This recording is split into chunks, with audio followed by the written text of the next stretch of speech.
Donc on va faire un cours un peu sur le Shalom Bayit, mais avec une formule différente. Dans le Shalom Bayit, celui qui renonce, c'est lui qui gagne. Et nous on fait le contraire. Nous on dit jamais je renonce, jamais. Mais ce qui se voit c'est dangereux. C'est dangereux. Parce que ta femme elle est belle, mais la voisine aussi elle est belle. Et aujourd'hui tu gagnes 15 000 euros, mais là tu gagnes 1200 shekels. Et là tu habites à Neuilly, et là tu habites dans un khalala.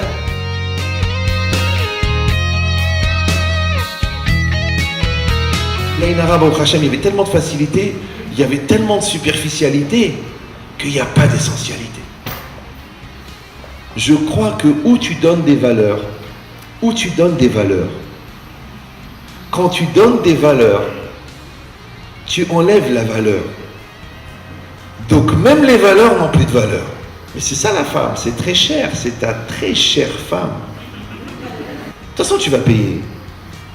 Ou tu payes pour le sourire, ou tu payes pour le divorce. Mais de toute façon, tu payes. Le gamin là, il paye pour le sourire. Une femme, elle est prête à te donner tout. Mais quand tu lui fais du mal, elle va tout te prendre. Tout. Le sang, elle va te l'enlever. Une femme qui t'aime, c'est le paradis. Une femme qui t'aime pas, les portes de l'enfer, elles vont te paraître accueillantes. Ne trouve pas des systèmes pour éviter de faire des efforts. Oui, parce qu'au fond, ça crée rien, ça fait rien. Et c'est quoi le divorce mental? C'est de perdre l'espoir d'améliorer et de construire. Mais pourquoi tu es déçu? Tu vois pas que le défaut majeur de la personne que tu épouses, c'est qu'elle te ressemble. Tu veux que je meure? Tu veux que je meure? Oui, meurs. Non. Non, tu me saoules, tu m'étouffes. Tu m'étouffes. Comment je t'étouffe? Voilà, on vient de passer des vacances à 23 000 euros. Je te dis, on n'achète pas les chaussures. Tu me dis, tu m'as tué. J'ai envie de mourir. Ne me dis jamais non. Mon père ne me disait jamais non. Mais ton père, il s'est pendu. Mon père ne me...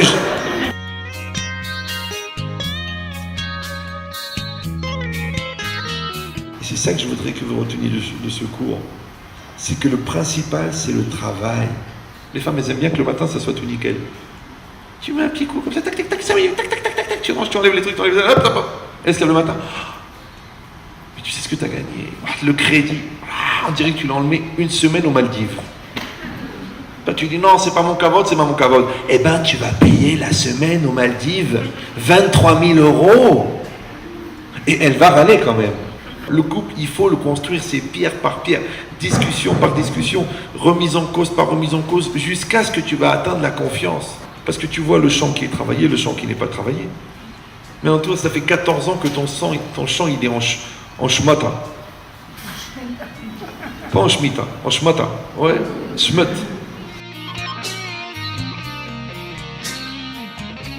J'ai donné parce que je t'aime, moi j'ai donné parce que je suis bien avec toi, moi j'ai donné parce que tu es le but de ma vie.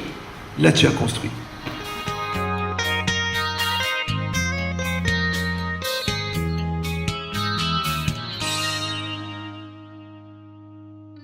Ça fait plus de 28 ans que je donne des cours. C'est beaucoup de cours. Et c'est beaucoup de voyages. Et c'est beaucoup d'absences. Et c'est beaucoup de Shabbat. Et c'est beaucoup de soirées où tu n'es pas chez toi à la maison. Écoutez bien ce que je vous dis, parce que les gens ne croient pas ça, ils croient que je parle en l'air. Si ma femme, elle me dit demain, Yahya arrête, j'arrête. Demain, j'ouvre une pizzeria, je fais des Torah à la fin en servant. Vous voulez la petite Torah en plus de la pizza? Non, c'est vrai. Mais elle le sait. Hein.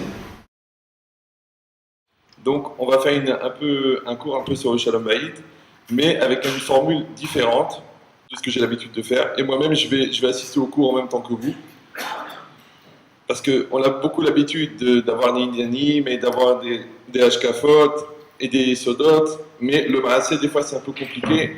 Les gens sont très très sensibilisés, mais après ils se demandent qu'est-ce qu'il faut faire. Alors, je n'ai pas compris, moi je pensais que j'avais expliqué pendant 1h30, mais finalement ils me demandent qu'est-ce qu'il faut faire. Donc je dis, peut-être qu'on va faire un cours sur ce qu'il faut faire plutôt que pourquoi il faut le faire. Comme ça sera plus simple, et je vous laisse aux autres Rabbanim m'expliquer pourquoi il faut le faire. Vous savez que c'est marqué dans les textes, c'est marqué dans le Pasuk, Olam Chesed Ibane, le monde est construit par la bonté. C'est un très très grand yesod sur lequel on peut rester déjà 10 ou 19 ou 20 ans, de comprendre qu'est-ce que ça veut dire Olam Chesed Ibane, que le monde est construit par la bonté. Donc c'est pas simplement qu'Akadosh Baruch Hu, il a créé ce monde en le fondant sur la notion de la bonté, que lui-même, l'impulsion première d'Akadosh Baruch Hu dans la création du monde, ça a été la bonté. C'est aussi qu'à chaque fois qu'on veut construire un Olam, à chaque fois qu'on veut construire un monde, ce monde, il ne sera construit que par la bonté. Alors après, c'est de quoi de voir si on va disséquer un petit peu ces trois éléments, un élément qui s'appelle Olam, qui s'appelle le monde, un élément qui s'appelle Boné, Ibané, le Binyan, et un élément qui s'appelle le Chesed, la bonté. Maintenant, même si vous avez des notions que vous avez déjà entendues, ou peut-être de moi ou de quelqu'un d'autre, n'hésitez pas à réfléchir dessus, parce que sachez qu'on met des années à comprendre ce qu'on sait déjà, et on met des années à devenir ce qu'on a compris. Voilà, d'accord. Donc maintenant, quand on parle de Olam, on crée un Olam. On se marie, on crée un Olam. Vous voyez, on crée une yeshiva, on crée un Olam. On crée une chavruta, on crée un Olam. On crée une famille, on crée un Olam. À chaque fois qu'on crée un Olam, on crée une association, on crée un business. N'importe quoi qu'on crée, à chaque fois qu'on crée quelque chose, qu'on met en place, qu'on relie des éléments ensemble, ça s'appelle un Olam. Maintenant, le mot Olam, c'est un mot qui est bizarre. Parce que le mot Olam, lui-même, il veut dire le monde. Donc ça veut dire que ça parle de l'espace. C'est l'espace qui est fixé par les choses, comme cette synagogue par exemple. Pourquoi c'est une synagogue? Il n'y avait rien, ils sont venus, ils ont construit. Donc maintenant, entre les murs de cette synagogue, alors on voit qu'il y a un monde. Il y a un monde qui a été créé grâce aux murs. Avant, il n'y avait rien, il y avait une colline, il y avait un dénivellement. Et maintenant, on a construit, on a mis du béton, on a mis des bibliothèques, on a mis des lustres, on a fait un Olam. Il dit le Olam, c'est quoi? C'est une notion de créer un espace. Parce que Olam, ça veut dire l'espace. Maintenant, le mot Olam, il veut dire pour toujours. Et ça, c'est compliqué, parce que Olam, ça veut dire pour toujours, d'accord? Et ça, c'est la notion du temps. Et Olam, c'est la notion de l'espace. C'est très rare qu'un mot qui a la même racine, c'est deux yesodot qui n'ont rien à voir. Le temps et l'espace. D'un autre côté, nous, on sait dans la Torah que la matière et le temps, ils sont inclus l'un dans l'autre. Et qu'est-ce que c'est l'espace? Eh bien, c'est juste une organisation de la matière. Et qu'est-ce que c'est le temps? C'est ce qui va redistribuer les transformations de la matière. C'est-à-dire qu'il y a une grille temporelle. Et dedans, Hachem, il a envoyé des particules. Et ces particules, elles se transforment. Et comme vous avez appris à l'école que rien ne se perd, tout se transforme. Et que ça se fait automatiquement dans une trame temporelle qu'on appelle le temps. Donc le temps, il est inscrit à l'intérieur de la matière. Donc Olam et les Olam, c'est normal que ça soit ensemble. Maintenant, il y a un autre enseignement, c'est que Olam, c'est la racine Elem. Ne'elam. C'est quoi Ne'elam? C'est quelque chose qui a disparu, quelque chose qui est invisible, quelque chose qui ne se voit pas. Alors j'ai dit un yesod, qui n'engage que moi, et au pire j'ai raison, c'est que quand on parle de Olam, et qu'on veut créer un monde, on peut créer un monde, il faut faire très attention. Pourquoi? Parce que c'est comme un peu une famille. Vous savez, quelqu'un il dit j'ai fait une famille, il est fier, il a une famille, il a une famille. C'est quoi une famille? Un homme, une femme et 4 enfants. Non, ça c'est un troupeau. Le fait de porter le même nom, d'habiter au même endroit, ça ne fait pas de nous une famille. Qu'est-ce qui fait une famille? C'est quoi une famille? Une famille, en vérité, c'est pas ce qui se voit, c'est ce qui ne se voit pas. Alors je donnais un machal, c'est comme dans une banque, ils ont mis des rayons X, pour que si le voleur y rentre, alors ça va déclencher l'alarme. Mais les rayons X, ils ne se voient pas. Maintenant, si vous portez des lunettes spéciales, d'un seul coup, vous voyez les rayons, vous les voyez. Ouais, vous avez vu ça à l'époque, vous étiez religieux, vous avez vu dans les films de cambriolage, ouais, le gars il doit passer entre les fils de lumière sans déclencher l'alarme. Ben, c'est exactement pareil. C'est quoi ces fils de lumière? En vérité, c'est les liens qui existent. C'est-à-dire qu'entre l'homme et la femme, il y a des milliers de liens qui sont créés. Et entre les enfants eux-mêmes, entre les frères et sœurs, il y a des milliers de liens qui sont créés. Et entre les parents et les enfants, il y a des milliers de liens. Mais ils ne se voient pas, ils sont invisibles. Il s'appelle solidarité, investissement, chesed, akaratatov, éducation, finesse, douceur, gentillesse, punition, récompense, conscience, intelligence, bêtise, lourdeur, remise en cause, lève-toi le matin, enlève les doigts de ton nez. Tout ça, c'est des milliers de fils, mais qui sont invisibles. C'est ça la famille. Vous me suivez? Il y a des familles, ils habitent dans la même maison. C'est vrai, ils portent le même nom, ils ont le même compte en banque, ils dorment dans le même lit, les enfants, ils les ont eu en commun. Mais en vérité, ils n'ont rien en commun. Rien. Parce qu'il n'y a pas les fils qui ont été créés. Parce que quand tu fais par exemple de la bonté, alors tu génères un fil qui s'appelle la reconnaissance. Quand tu fais de la communication ça vient de commun. Quand tu crées de la solidarité, on y est l'un à l'autre. Maintenant quand j'ai le souci pour toi, toi tu pries pour moi, moi je prie pour toi. Ça c'est les liens. Après, le frère, le grand frère, il s'occupe du petit frère. Allez, la grande sœur, elle aide la truc. L'autre, ils font le shalom entre eux. L'autre, elle lui prête son lit. L'autre, elle lui dit sa robe qu'elle aimait tellement. Elle la donne à sa petite sœur. L'autre, elle aide à faire les devoirs. Celle-là, elle prend sur elle parce qu'elle, elle est nerveuse. Et l'autre, elle est complexée. Et l'autre, elle est ouverte. Et celle qui est complexée, elle prend sur elle. Tous ces liens-là, entre les frères et les sœurs et les frères. Ensuite, les liens entre les enfants et les parents et les enfants, plus les liens entre l'homme et la femme, tout ça, c'est la famille. Donc la famille, c'est pas ce qui se voit, c'est ce qui ne se voit pas, c'est le ne'elam de la famille.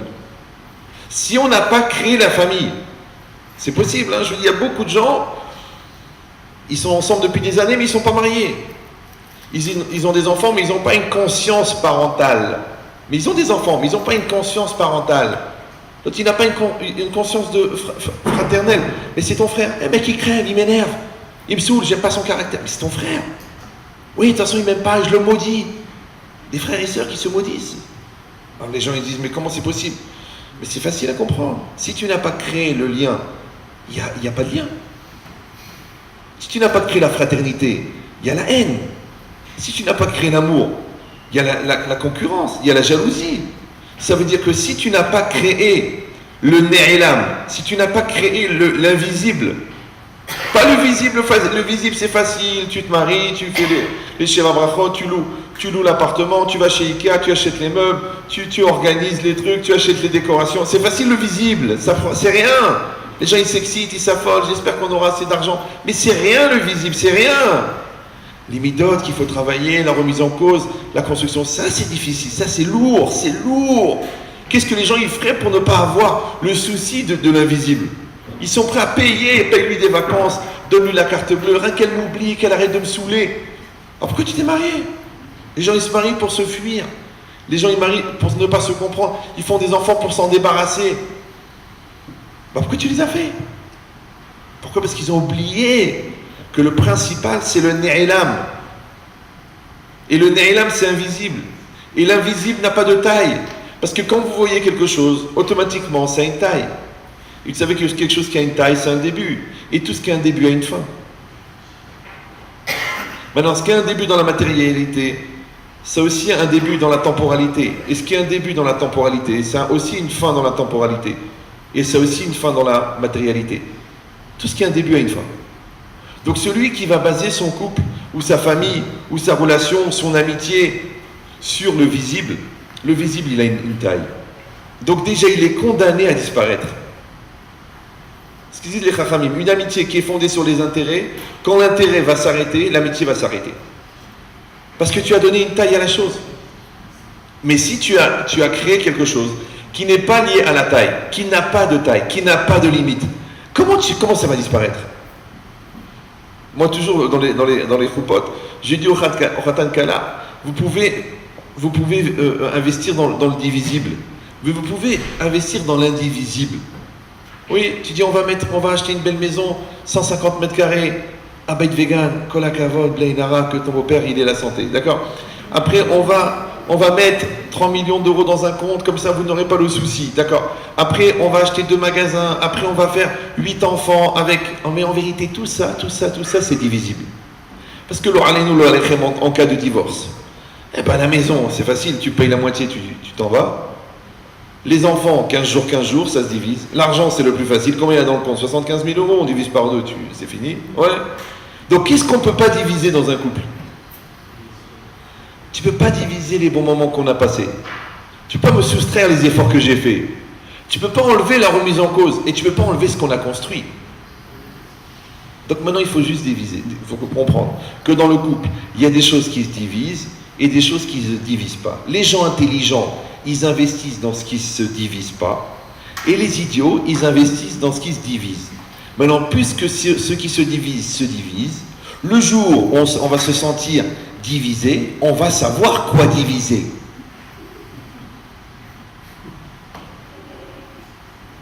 Ça va? Mais si on a divisé, on a investi dans l'indivisible, comment tu vas faire? Tout à l'heure, à la choule, le Rav, il a raconté une histoire incroyable. J'ai dit, Mina Sharim, celui-là, il m'a donné l'argument pour le shiur. Le Rav de Satmar, c'est un religieux, oui. Le Rav de Satmar, Rav Tetelbon, ouais. Il y avait une très grande réunion de chassidim une fois. Ils ont amené des milliers de chassidim qui devaient assister à une réunion qui était présidée par le Rav de Satmer. Et c'était un Shabbat. Et ils ont organisé. Et les Satmer, quand ils organisent, c'est pas 100 ou la 200, c'est 5000 ou 10 000.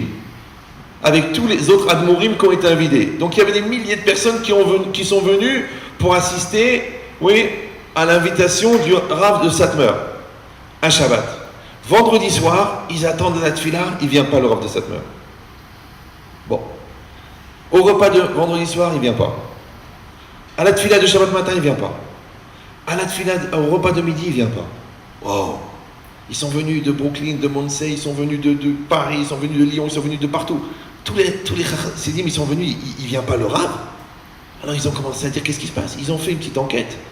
Ils ont dit que le Rav, il a dit que sa femme, elle se sentait pas bien.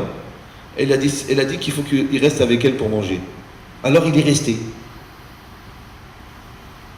Je sais pas si... C'est incroyable. Maintenant ils sont 5 ou 10 000 à attendre. Mais lui, sa femme, elle est là, elle attend. Elle a dit, c'est ici que ça se passe. Il est resté. Alors des Admorim, ils ont posé la question au Rav. Ils ont dit, mais Rav, c'est Ticha des Tzibour, tout le Tzibour qui attend. Et des Rabbanim, et des Chassidim, ils attendent. Il a dit, c'est pas normal. Est-ce que la femme, même dans ce cas-là, elle gagne? Oh, c'est une chassidoute très très proche du Maroc. Alors, non, j'exagère. Il a dit, mais comment? Même là, elle gagne? Alors regardez ce qu'il a dit, le Rav de Satmer. Il a répondu. Il a dit, Be'inyane shalom ba'it, amevater ou amenatseah. Dans le shalom ba'it, celui qui renonce, c'est lui qui gagne. Et nous, on fait le contraire. Nous, on dit jamais je renonce, jamais. Jamais je renonce. Mais celui qui renonce jamais, il a renoncé au shalom. En réalité. C'est vrai, non? Comment tu vas faire? Ça veut dire que celui qui n'est pas capable de renoncer, il a renoncé à son couple. C'est pas qu'il a renoncé à son kavod, ou qu'il a renoncé à son amour-propre. Il a renoncé à son couple. Il a détruit, il a fait une croix sur son couple. Et c'est vrai, les Tunisiens, ils font comme ça. Les Marocains, ils font comme ça. Les chrétiens, ils ont pris les deux. Ouais, d'accord. Mais c'est quoi? C'est quelqu'un, il fait une croix. Mais t'es fou, toi. Mais t'es fou. J'ai dit, mais quand même, le Rav, il doit dire à sa femme, écoute, tu me saoules, maintenant tu me prends la tête, tu veux que je reste avec toi. Regardez une autre histoire incroyable. Le Rabbi de Lubavitch, qui était quand même assez religieux aussi. Quand il était à la fin de sa vie, et que vraiment, il était fatigué, les médecins ils lui ont demandé, écoutez, vous avez une activité qui est trop forte, avec les rabbanim, avec les rendez-vous, avec les mifsaïm, avec les rendez-vous avec les shlichim, avec le Talmud Torah, avec les shiurim et tout ça. Il a dit, il faut que vous enlevez quelque chose, parce qu'au niveau cardiaque, c'est dangereux. Il a dit, enlevez quelque chose. C'est ce qu'il a dit le rabbi. Moi, je suis pas Lubavitch, hein. Bien que je suis né le 11 Nissan, mais bon, ça va rien dire. Le rabbi, il a dit, il y a une chose que je ne peux pas enlever, le rendez-vous tous les jours à 5 heures pour boire le thé avec ma femme. Je comprends pas quelqu'un qui tient 10 000 ou 20 000 personnes sur sa tête. Son problème, c'est le thé avec sa femme. Mais nous, on ne comprend pas. Parce que nous, on est des gdolim. Nous, on a des inyanim. Nous, on tient leur olam sur nous. Mais tu sais pas où ils sont les priorités. Des grands comme ça, ils n'ont pas renoncé au kavod de leur femme. Des grands comme ça, ils n'ont pas renoncé au kavod de leur mari. Et toi, tu crois que tu es investi d'une mission planétaire, spirituelle, que Hachem, il attend de toi. Que tu fasses des grandes choses. Mais peut-être qu'en faisant des grandes choses, tu as foulé les petites choses qui sont les grandes choses. Il faut faire attention. Vous savez que quand on crée un olam, et pour ça que la Torah, si vous réfléchissez bien, elle ne fonctionne que sur l'invisible. Quand tu mets les téphilines de vous à moi, ouais, vous mettez une boîte noire sur la tête et sur le bras. Mais vous avez la Emouna, que cette boîte-là, ces deux boîtes, elles font une chose dans les olamot. Ça, c'est l'invisible. Quand vous rentrez au mikvé, alors que vous avez une salle de bain à 30 000 €, et que vous allez dans un mikvé, que tout le monde se trempe dedans, si vous n'avez pas la Emouna, que ça crée de la spiritualité, vous avez un problème. Vous me suivez? Ouais. Quand tu dis la tuila bet sibour, elle est plus morila, alors qu'il y a du bruit, alors que l'autre il parle, alors que l'autre il fait le balagan, l'autre il étudie pendant la hazara, l'autre il parle pendant le kaddish. Tu dis peut-être c'est mieux de prier à la maison. On t'a dit la tuila bet sibour, tuila bet sibour. Ça veut dire quoi? Ça veut dire que c'est le côté invisible des choses. Donc de toute façon, on ne travaille que dans l'invisible. Tu manges kasher, tu as la émouna que c'est bien pour toi. Oui, tu donnes la tzedaka, tu as la émouna que c'est bien. Tu enseignes à tes enfants, tu as la émouna ils vont en profiter. Mais tout ça, c'est de l'invisible. Donc en vérité, un juif ne travaille que dans l'invisible. À chaque fois qu'un juif, il se limite à l'invisible, au visible, c'est très dangereux. Ça s'appelle vivre dans le regard des autres. Et plus le visible est visible, et plus l'invisible est horrible. Parce que pourquoi tu as besoin de montrer tellement? Parce que ce que tu fais en dehors, c'est très grave. Donc tu as un visible, ok, mais tu dois te fonder sur l'invisible. Donc quand ton rolam que tu crées, il est fondé sur le ne'elam, ce qui est caché, il va durer les rolam, il va durer pour toujours. Mais si ton rolam à toi, il est fondé sur les enfants ils vont partir un jour. Si ton rolam il est basé sur ton niveau de vie, le niveau de vie il peut changer. Si ton rolam il est basé sur le physique de la personne en face, le physique il va changer. Oui, si le rolam il est sur les humeurs elles changent. Donc fais attention de très très vite construire un rolam qui ne soit pas fondé sur ce qui est voyant. Vite, le plus vite possible. Vite, la complicité, la communication, la douceur, la confiance, l'amour, la solidarité, la remise en cause, vite. Parce que si tu le fais pas vite, et que ton monde, il est fondé sur ce qui se voit, mais ce qui se voit c'est dangereux, parce que ta femme elle est belle, mais la voisine aussi elle est belle. Et aujourd'hui tu gagnes 15 000 euros, mais là tu gagnes 1200 shekels. Et là tu habites à Neuilly, et là tu habites dans un khalalat. Donc si tu as des valeurs qui sont très très fortes, c'est pas grave si le voyant va changer. Parce que, au Hachem, entre-temps, tu as les valeurs. Mais si toi tu n'as pas les valeurs, et les enfants c'est encore pire. Moi j'ai plein de gens que, au Hachem, ils ont une bracha dans la parnassa extraordinaire. Mais ils ont des galères dans les enfants, tu te pends. Tu te dis qu'ils gardent leur argent parce que c'est la mort. Parce que Blain Arabe au Hachem, il y avait tellement de facilité, il y avait tellement de superficialité qu'il n'y a pas d'essentialité. Encore des amis, là, ils ont fait une bar mitzvah. Mais une bar mitzvah. Ça veut dire Coco, il s'est pendu quand il a vu cette bar mitzvah. Ouais, une bar mitzvah de fou. Et je ne sais pas comment il a coûté, j'ose même pas imaginer le chiffre tellement c'était la folie. Ça fait même pas un an. Tu vois pas que le gosse maintenant, il veut plus mettre les tefilines, il mange pas kasher. Il fugue, il part à Tel Aviv, il met pas la kippa. Tu te dis, mais c'est pas possible. Bon, je vais aller dire, c'est la Inara. Moi, je crois pas. Je crois que où tu donnes des valeurs, quand tu donnes des valeurs, tu enlèves la valeur. Donc, même les valeurs n'ont plus de valeur. Maintenant, quand il n'y a pas de valeur, tu vas donner des valeurs. Mais si toi tu comptes sur les valeurs pour donner l'impression que ça a des valeurs, parce que tous les rabbinim ils sont venus à la bar mitzvah, donc ça devait être une kedusha extraordinaire. Mais l'enfant lui-même, wallo, virgule, rien. Je te dis, le gars il a fait comme ça. En plus il est racham, ça fait de la peine. Tu dis mais c'est pas possible. Tu dis mais comment avec tout ce qu'on a investi. Mais tu as investi dans le regard des autres. Tu as payé les billets d'avion à la moitié des rabbinim de France. Mais tu as passé une demi-heure tous les soirs avec lui pour réviser? Non. C'est plus facile de dépenser 100 000 euros que de rester une demi-heure tous les jours avec lui. Pourquoi? Parce que ça c'est du ne'elam, parce que personne ne le voit, t'es seul et toi à la maison. Alors que ça c'est du voyant. Waouh, tu te rends compte, on était dans un plus grand salon de Paris, à côté de l'Élysée. Ça c'est du voyant. Mais le voyant, c'est un début. Et tout ce qui a un début a une fin. C'est pareil dans tout. Maintenant c'est un grand piège, c'est une grande facilité. Oui, parce que c'est tellement plus facile. Tu mets ta veste, tu mets ton chapeau, Mais quand tu es à la maison, tu pries avec la même kavana. Comment tu fais le Birkat Amazon à la Yeshiva?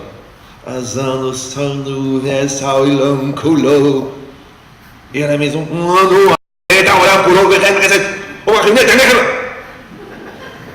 tu crois que tu fais le Birkat Amazon, en fait tu débarrasses la table.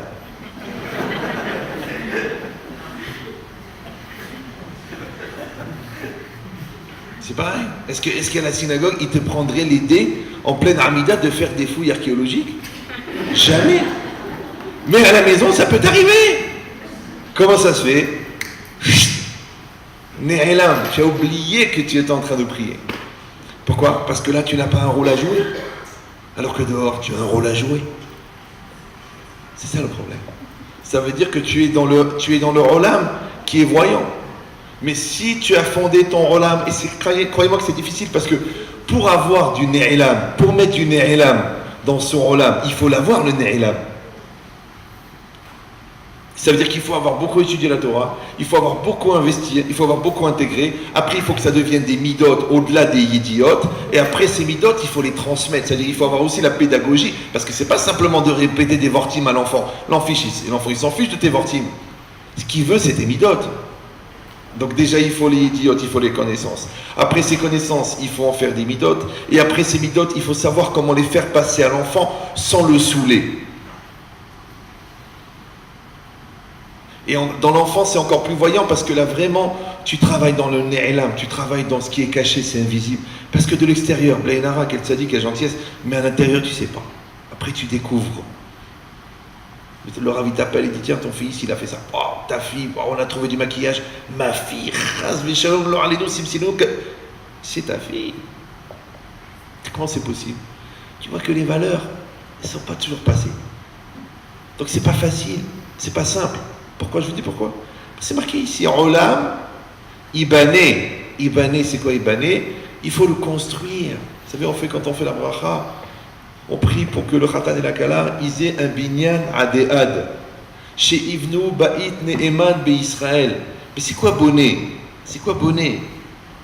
Bonnet, c'est pas quelqu'un qui a une représentation de sa judéité qui est magnifique. Ça, c'est un bonnet. Non, bonnet, c'est quoi? Bonnet, c'est construire. Alors, si vous regardez là-bas dans les halachot Shabbat, dans la Gemara là-bas, il y a un péré qui s'appelle abonné, oui. Et vous regardez là-bas, par exemple, c'est quoi? Il y a un mur qui n'est pas fini. Il est fait avec des pierres de taille, qui sont taillées.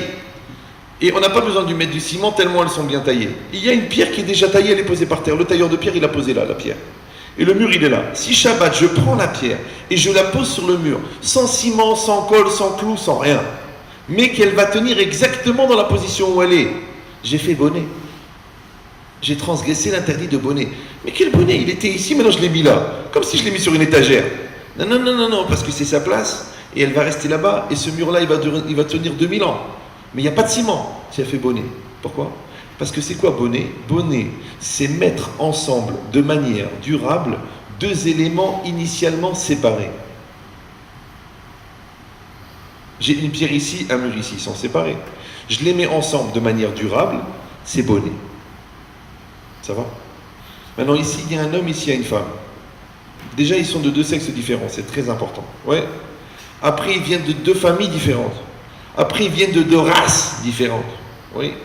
Des Tunisiens, des Marocains, des Ashkénazim, tu dis mais comment ils vont s'arranger? Oui. Après ils ont deux caractères, après ils ont deux émotions, après ils ont deux intellects, après ils ont deux finales, ils n'ont rien à voir. Comment tu vas faire? Et la Torah elle a dit, il faut faire un binyan.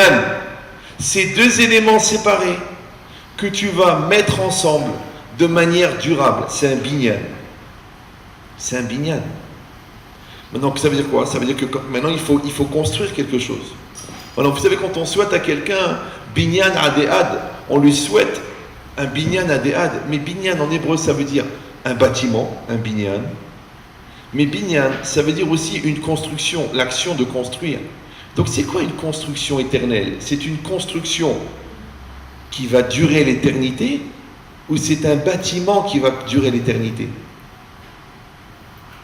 En vérité, les deux, ils se mélangent.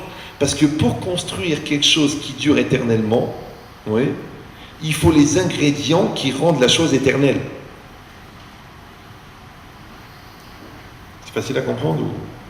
C'est quand vous allez au magasin de bricolage, Il y a là-bas le responsable. Vous allez le voir, je lui dis, écoutez-moi monsieur, je ne comprends pas. Pourquoi ce parpaing-là, il coûte 75 centimes et celui-là, il coûte 6,50 €?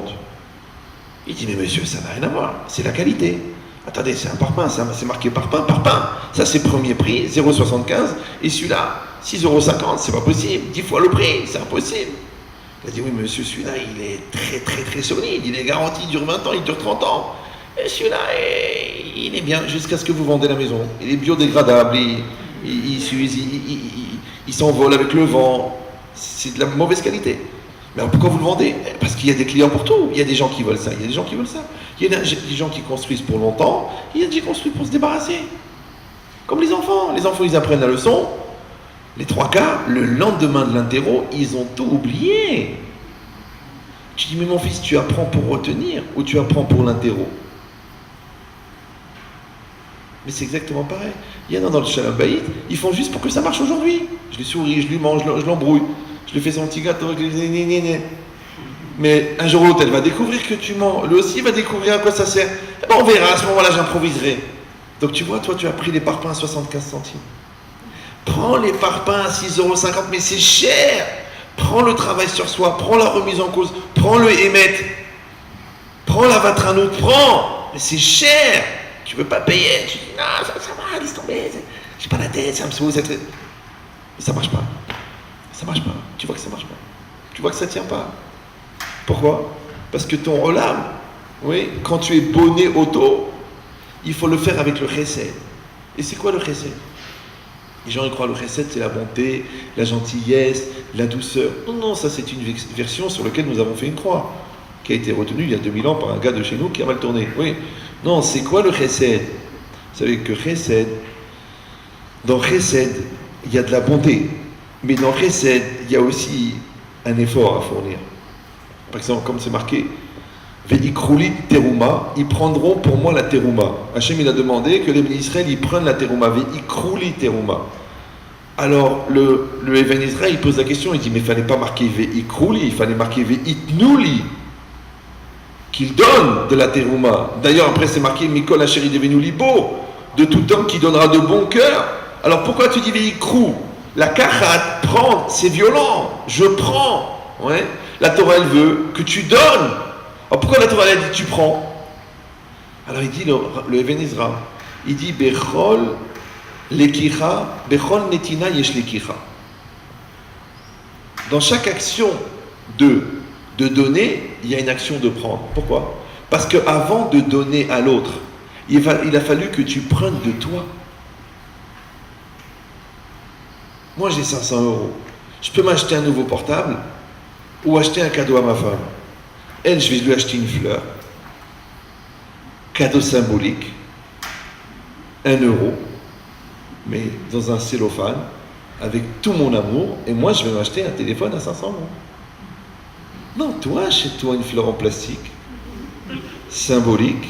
Et elle, achète-lui un beau cadeau à 500 €. Tu dis, mais c'est cher, 500 €. Mais c'est ça la femme, c'est très cher. C'est ta très chère femme. C'est très cher. C'est cher. Les gens, ils ne veulent pas payer, mais c'est cher. De toute façon, tu vas payer. Ou tu payes pour le sourire, ou tu payes pour le divorce. Mais de toute façon, tu payes. Le gamin, là, il paye pour le sourire. Les autres, ils disent, je paye rien. Ils payent pour le divorce. Et c'est cher, le divorce, hein. Parce qu'une femme, elle est prête à te donner tout. Mais quand tu lui fais du mal, elle va tout te prendre. Tout. Le sang, elle va te l'enlever comme ça. Tu vas te mettre en insolvabilité chez ta mère. Parce qu'elle va te prendre ta race, elle va t'enlever ton sang. La même qui était prête à mourir pour toi, elle attend que tu meurs. Parce qu'elle est déçue. C'est dangereux la femme. Non, je vous le dis parce que vous êtes en majorité. Une femme qui t'aime, c'est le paradis. Une femme qui t'aime pas. Ouh, les portes de l'enfer, elles vont te paraître accueillantes. Et encore, j'exagère, c'est beaucoup plus grave que ça. D'accord? Mais c'est quoi l'idée? Pourquoi on a fait ça? Parce qu'ici, ça s'appelle Chesed. Chesed, c'est quoi? C'est de prendre. Prendre, ça veut dire quoi? Ça veut dire que tu vas te faire violence. Tu vas prendre de toi. J'ai dit ce Yesod déjà plusieurs fois, mais malheureusement, comme je donne beaucoup d'informations dans les cours, alors les gens, ils retiennent que les blagues. Mais je vous donne le Yesod. Ce que l'on a dans la vie, Ce n'est pas ce que l'on a obtenu, c'est ce qu'on a sacrifié pour avoir. Je ne sais pas si vous me suivez. Tes enfants, ils ne vont pas retenir ce que tu leur as donné. Ils vont retenir les efforts que tu as fournis pour leur donner. La Torah, tu la retiens, pas parce que tu as reçu des éléments extraordinaires d'un Rav, mais parce que tu t'es crevé pour les comprendre. Toutes les marottes sur lesquelles que tu as crevé, tu vas les retenir. Toutes les marottes que tu as fait vite fait comme ça, avec la traduction, ou la finesse, avec la cassette, avec le truc en dormant, tu dis, Maneshama, elle comprend, tu retiens rien. Parce que tu t'es pas fatigué pour elle. C'est ça que c'est marqué Charut à la Lochot. Elle était gravée sur les pierres. Alors ils ont dit les Chachamim que les tables de la loi, elles étaient gravées. Pourquoi Hachem il a gravé? Il aurait pu écrire dessus. Pourquoi il a gravé? Ouais. Et après il dit Charut, al tikri Charut et la Chirut. C'est quoi? She'en benechorim et la mi she'osek batorah. Qui c'est l'homme libre? C'est celui qui étudie la Torah. Mais quel rapport entre les tables de la loi qui sont gravées et le fait de la liberté? Chirut, c'est la liberté. Et quel rapport entre la liberté et l'étude de la Torah? Ça n'a rien à voir. Alors je vous donne une explication très facile à comprendre. C'est quoi Charut? Ouais, c'est gravé. Maintenant, quand vous écrivez sur du marbre avec un feutre, ça peut s'effacer. Quand vous écrivez de la peinture, ça peut s'effacer. Quand vous l'écrivez avec une peinture que vous passez au four, ça peut aussi s'enlever. Mais quand vous gravez l'écriture dans la pierre, ça ne s'enlève pas. Pourquoi? Les gens ils disent, ça ne peut pas s'enlever, parce que ça fait partie du corps de la pierre. Tu sais pourquoi ça ne s'enlève pas quand tu graves? Parce que tu as enlevé quelque chose. Vous me suivez? C'est parce qu'on a enlevé quelque chose. Ça veut dire que la chose, elle n'a de place en toi que par rapport au sacrifice que tu as fait pour elle. Donc celui qui n'a rien sacrifié, je vous promets qu'il n'a rien. C'est ça que c'est marqué En Torah niknit et là bemi shememit atzmo alea. Celui qui se tue pour elle. Et tu vas dire, bon, se tuer pour elle, c'est une image, ça veut dire qu'il y a la clim, que la Gemara elle est en laser, que le cours il est en français, et que toi tu fais un kiff de Télé-Torah parce que tu es là assis tranquille au lieu de regarder la télé. C'est pas évident que ce qu'on fait c'est un livre de Talmud Torah, c'est pas évident. D'abord vous kiffez. En plus c'est moi qui travaille, d'accord? Mais si vous vous cassez la tête pour essayer de comprendre, et surtout si vous vous creusez le cœur pour essayer de vous imprégner, et encore mieux si vous essayez de vous bouleverser, alors là il y a quelque chose qui va rester. Pourquoi? Parce qu'il y aura un prix qui aura été payé. C'est ça un changement. Alors c'est ça l'idée. L'idée, c'est ne cherche pas des systèmes pour éviter de payer, parce que c'est ça qui te fait grandir. Ne trouve pas des systèmes pour éviter de faire des efforts. Oui, parce qu'au fond ça crée rien, ça fait rien. Ça reste superficiel. Il n'y a pas de profondeur. Parce que mentir, c'est facile, mais ça ne tient pas longtemps. Mais dire la vérité, ça coûte, mais ça dure longtemps.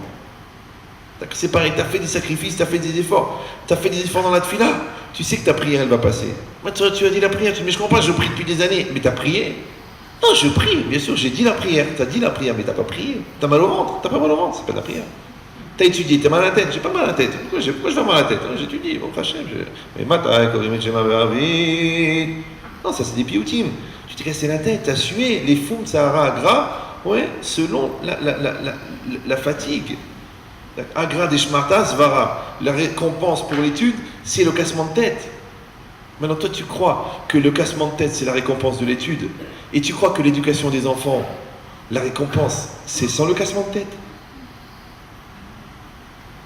Tu t'es cassé la tête. Tu te casses la tête pour les enfants. Ben, quand tu te casses la tête pour les enfants, c'est comme une prière que tu fais à Hachem, tu dis voilà, je me suis cassé la tête sur lui. Vous savez que le Rabbi Raphaël Baruch Toledano, le père de Rabbi Yaakov Toledano, tous les matins, avant la prière, il priait, il pleurait pendant 1 heure, il pleurait pour avoir des enfants Talmidei Chacham, pour que tous ces enfants ils soient des Talmidei Chacham. On dit, moi je l'habite dans la bonne yeshiva, je fais des dons régulièrement, moi-même j'étudie la Torah, pourquoi je vais pleurer? Lui, il pleurait tous les matins. Et c'était un grand rave. Et ses enfants étaient religieux. Et lui-même, il était un grand chassid. Mais il pleurait Pourquoi tu pleures? Pourquoi tu pleures? Qu'est-ce qui va t'arriver? Il va t'arriver qu'aujourd'hui, des roches Kolélim, leurs enfants, ils ont des tatouages, ils ont des piercings, ils sont à Tel Aviv. Et c'est des roches Kolel. On juge personne, on juge rien, mais on voit. Ça dit que c'est pas facile. T'as pleuré, t'as assez pleuré, peut-être t'as pas encore assez pleuré. Pleure encore. Tu dis, mais j'ai pas envie de pleurer. Moi, je veux être une religion cool, sympathique, ambiance, le rave, tout est bien. Ouais. T'as pas assez pleuré. Ah, j'ai dit, il faut pleurer, non. Alors, il faut être doeg, il faut avoir le souci. Tu n'as pas le souci? Alors, au moins, réfléchis, on consacre du temps. Réfléchis, comment je vais faire avec celui-là, comment je vais faire avec celui-là. Cette saddahaga, ce souci que tu as, ça fait partie de l'investissement. C'est ça le sacrifice que tu as, parce que tu te casses la tête et tu réfléchis et tu prends des brachot et tu les emmènes à voir là-bas et tu réfléchis avec eux et tu parles avec eux. Tu fais les ou tu dis non, tu dis quoi, je vais pas casser la tête, bon Hachem, c'est une bonne yeshiva, je paye tous les mois, qu'est-ce qui va arriver? Qu'est-ce qui va arriver? Tout peut arriver.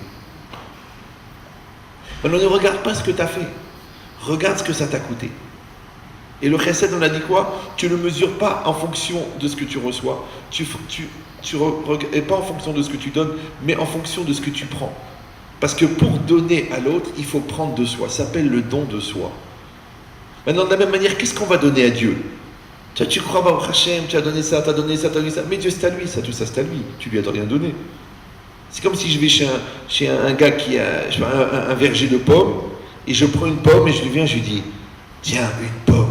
Le gars, il dit, mais c'est mon verger. J'en ai 38 tonnes.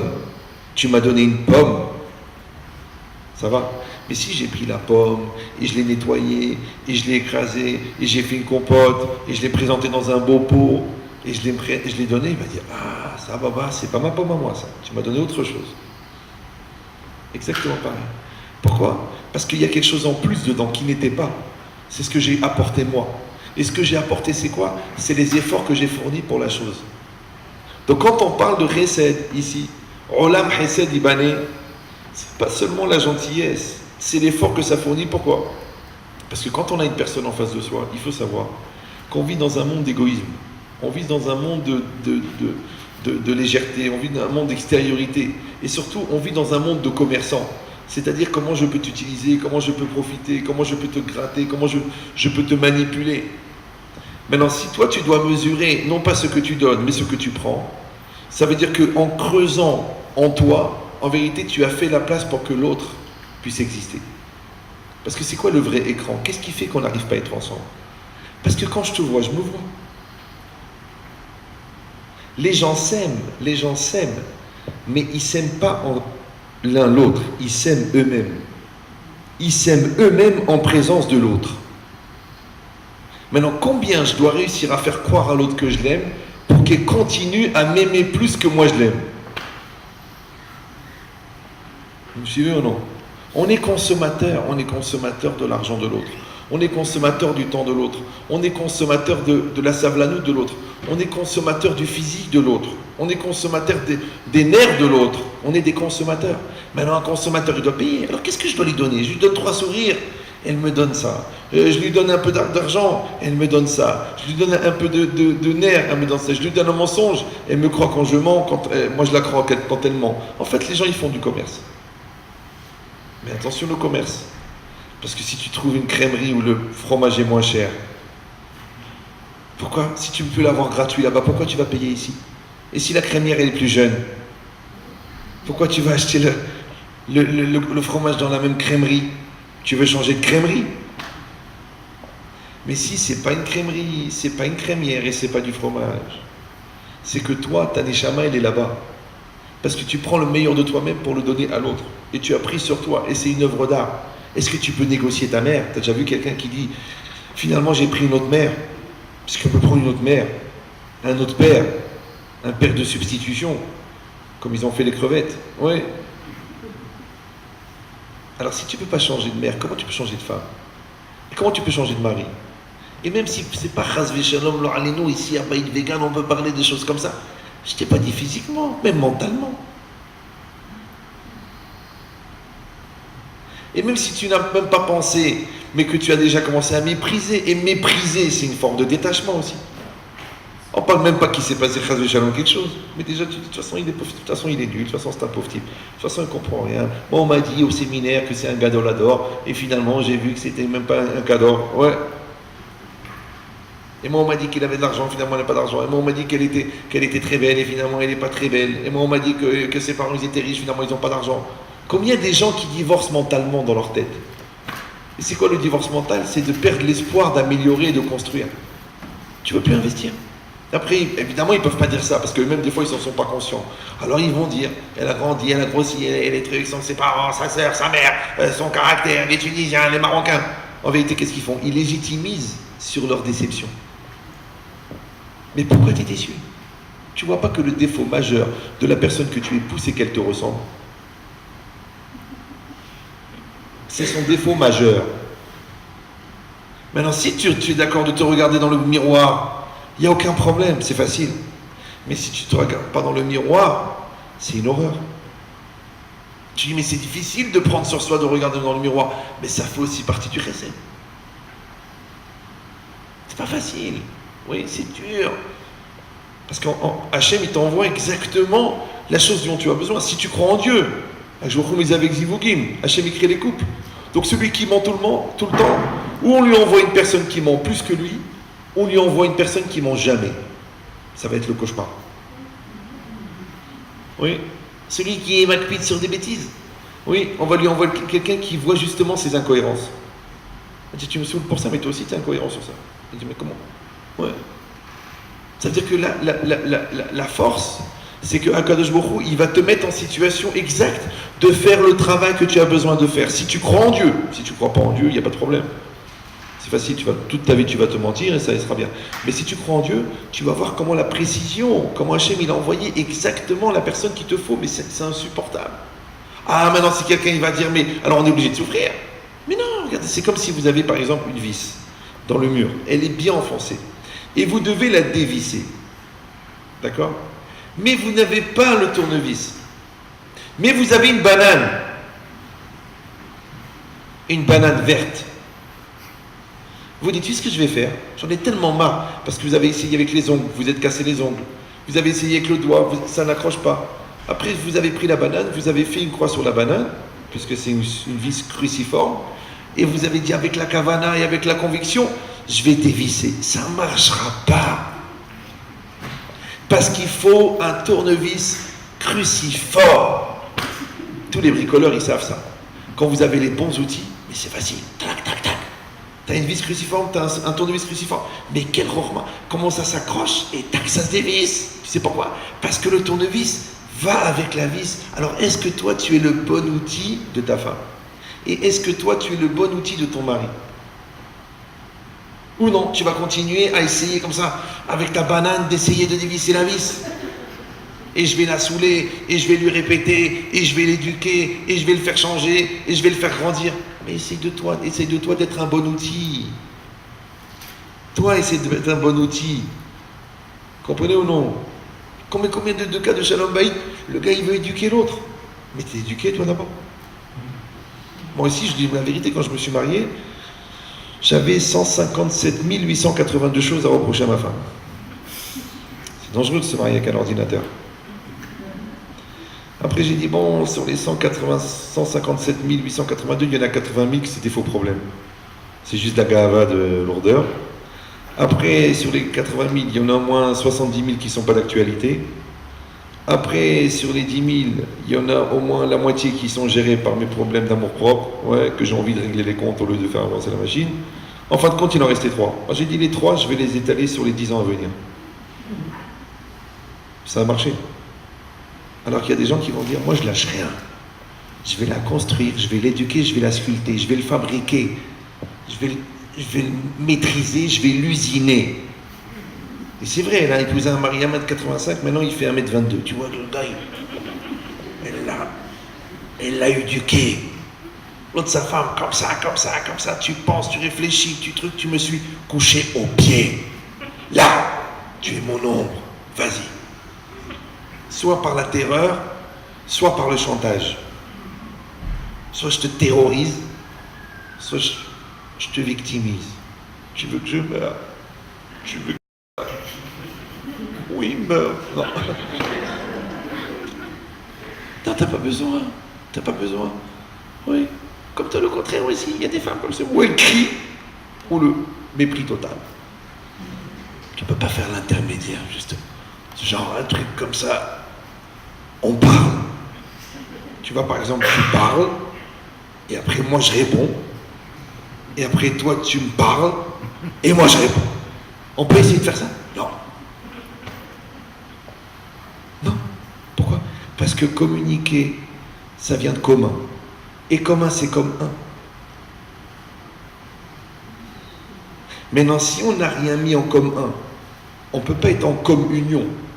Donc on ne peut pas communiquer. Parce que pour se mettre en commun, il faut accepter que l'autre, en existant, ne m'empêche pas d'exister. Il faut en enlever de l'amour-propre et des nerfs et de la lourdeur et de la névrose et des complexes et des stress pour accepter que l'autre, pourtant c'est évident, quelqu'un qui t'a donné 5 enfants, tu crois qu'il veut te détruire? Quelqu'un qui dépense 60 000 euros par an pour que tu sois heureuse, tu crois qu'il te radine quand il te dit chérie, fais un peu attention? Non, tu me saoules, tu m'étouffes. Tu m'étouffes. Comment je t'étouffe? Voilà, on vient de passer des vacances à 23 000 euros, je te dis on n'achète pas les chaussures, tu me dis tu m'as tué. J'ai envie de mourir. Ne me dis jamais non. Mon père ne me disait jamais non. Mais ton père il s'est pendu. Mon père ne me... Pourquoi? Parce qu'il n'y a pas le vitour. Il n'y a pas la reconnaissance. Il n'y a pas l'investissement. Mais ça a l'air de rien. Mais c'est un relais. Ça, je vous donne une image. Ça s'appelle la muraille de Chine. Vous savez que la muraille de Chine est le seul monument humain qui se voit de la Lune. Vous savez ça? On ne voit pas le palais de Versailles. On ne voit pas les pyramides. On ne voit pas les Champs-Élysées. C'est trop petit. Mais la muraille de Chine, de la Lune, on la voit. Pourquoi? Parce qu'elle fait 5000 km de long. C'est énorme, 5000 km, d'accord? Maintenant, si vous allez en Chine, vous prenez l'avion, après vous prenez un train, après vous prenez un autobus, et après vous arrivez à la muraille de Chine, vous allez voir un truc bizarre, c'est que la muraille de Chine est faite avec des pierres. Une pierre, une pierre. Mais combien de millions de pierres? Ils avaient calculé combien, si on les mettait une derrière l'autre, combien de fois on peut faire le tour du monde? Combien de millions de pierres? Que les Chinois pour faire ça, ouais. C'est-à-dire ils ont dû prendre 400 ans et 10 000 morts pour faire une muraille qui sert à rien. Nous on a fait un petit mur de rien du tout, on a tout l'ONU, tout ça. Ils ont fait 5000 km et personne n'a parlé. Ouais. Mais c'est quoi l'idée? C'est que, en vérité, ce monument, c'est un binyan. Il est fait avec des pierres. Un peu comme ici. Moi j'adore venir dans les chantiers en construction. J'adore. Parce que je vois comment ça évolue. Il n'y a rien. Après ils font un trou. Après ils montent des murs. Après. Alors vous voyez par exemple ce mur là. Il y a un mur ici. Bon ici il n'y a pas beaucoup de murs. D'accord. Mais un mur. Vous voyez un mur. Mais vous savez combien il y a de parpaings dans un mur? Essayez un jour, on vous dit tiens, vous attrapez le câblein, tu dis bon, on va rajouter une chambre. Alors il dit bon d'accord, alors qu'est-ce que tu veux dire? On va faire un mur. Tu me fais un truc solide avec des parpaings, d'accord. Combien de parpaings? Ah, amène 4 palettes. Quoi? 4 palettes? Attends, c'est un mur. C'est un mur, mais c'est des centaines de parpaings. Ça va? La muraille de Chine, c'est un seul monument, mais c'est des milliers de pierres. Alors venez, on va faire une pierre. Alors écoutez bien, écoutez bien. Si vous êtes marié, vous comprenez ça. Donc il y a un homme et une femme, ils sont l'un en face de l'autre. Bonjour chérie, bonjour mon avis, mon amour, mon cœur, ma vie, mon parfum, ma douceur, mon bouquet de fleurs, mon feu d'artifice, ma lumière. J'en rajoute un peu pour les frustrer. Donc la femme elle est en face du mari. Elle dit voilà chérie, on va parler d'un sujet. Un sujet. D'accord? Combien de fois par mois on va chez ta mère pour Shabbat?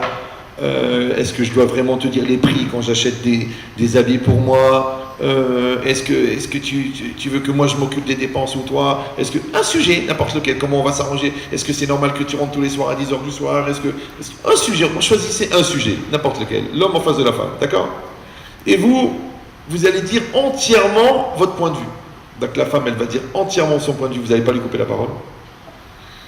Et le mari va dire entièrement son point de vue, d'accord? Ni je sais où tu vas en venir, de toute façon c'est toujours pareil avec toi, de toute façon ça me saoule, quand j'ai la patience, ni tu t'endors au milieu. Non, elle va parler, tu vas l'écouter jusqu'au bout, ouais, même si elle met 3 heures parce qu'elle rentre dans les détails, et toi aussi, tu vas le laisser parler jusqu'au bout.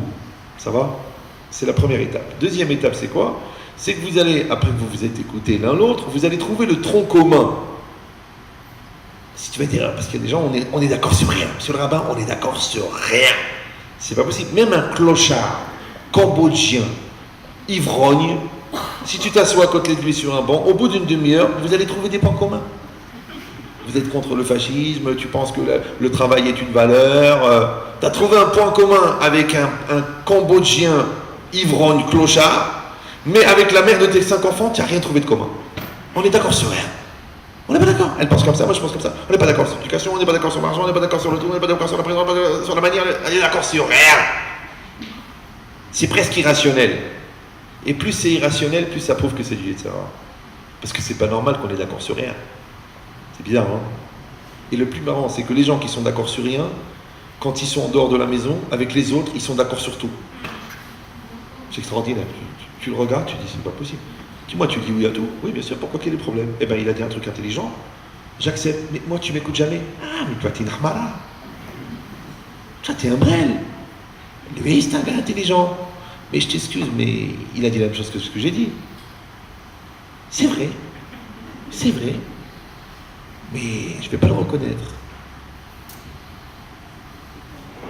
Donc la personne, il faut trouver maintenant le tronc commun entre les deux façons de penser.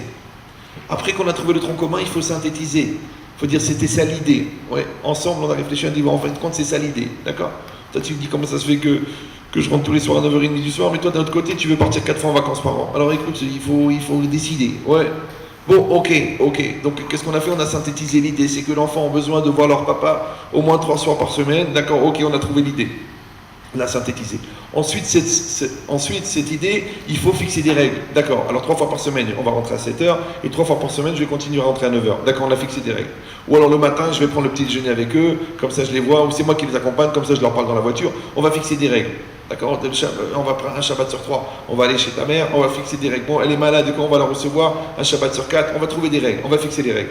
Ensuite, qu'on a fixé les règles, on va les mettre en application. À partir de trucs, on enlève les gros mots, on a pris sur nous, on enlève les gros mots de la conversation, on arrête de parler de ça, les sujets qui fâchent, on les engage pas juste le soir du mikvé. C'est des règles, tu fixes des règles. Et ces règles, on les met en application, et après, on reconnaît chacun que ça nous a fait du bien. Donc maintenant écoutez bien, qu'est-ce qu'on a fait? On a mis un homme et une femme là en face de l'autre. On a choisi un sujet. Le sujet, on a donné chacun son avis. Ensuite, entièrement. Ensuite, on a synthétisé. Ensuite, on a trouvé le tronc commun. Ensuite, on a synthétisé. Ensuite, on a fixé les règles. Les règles, on les a appliquées. Ensuite, on a reconnu que ça fait du bien. Ça va?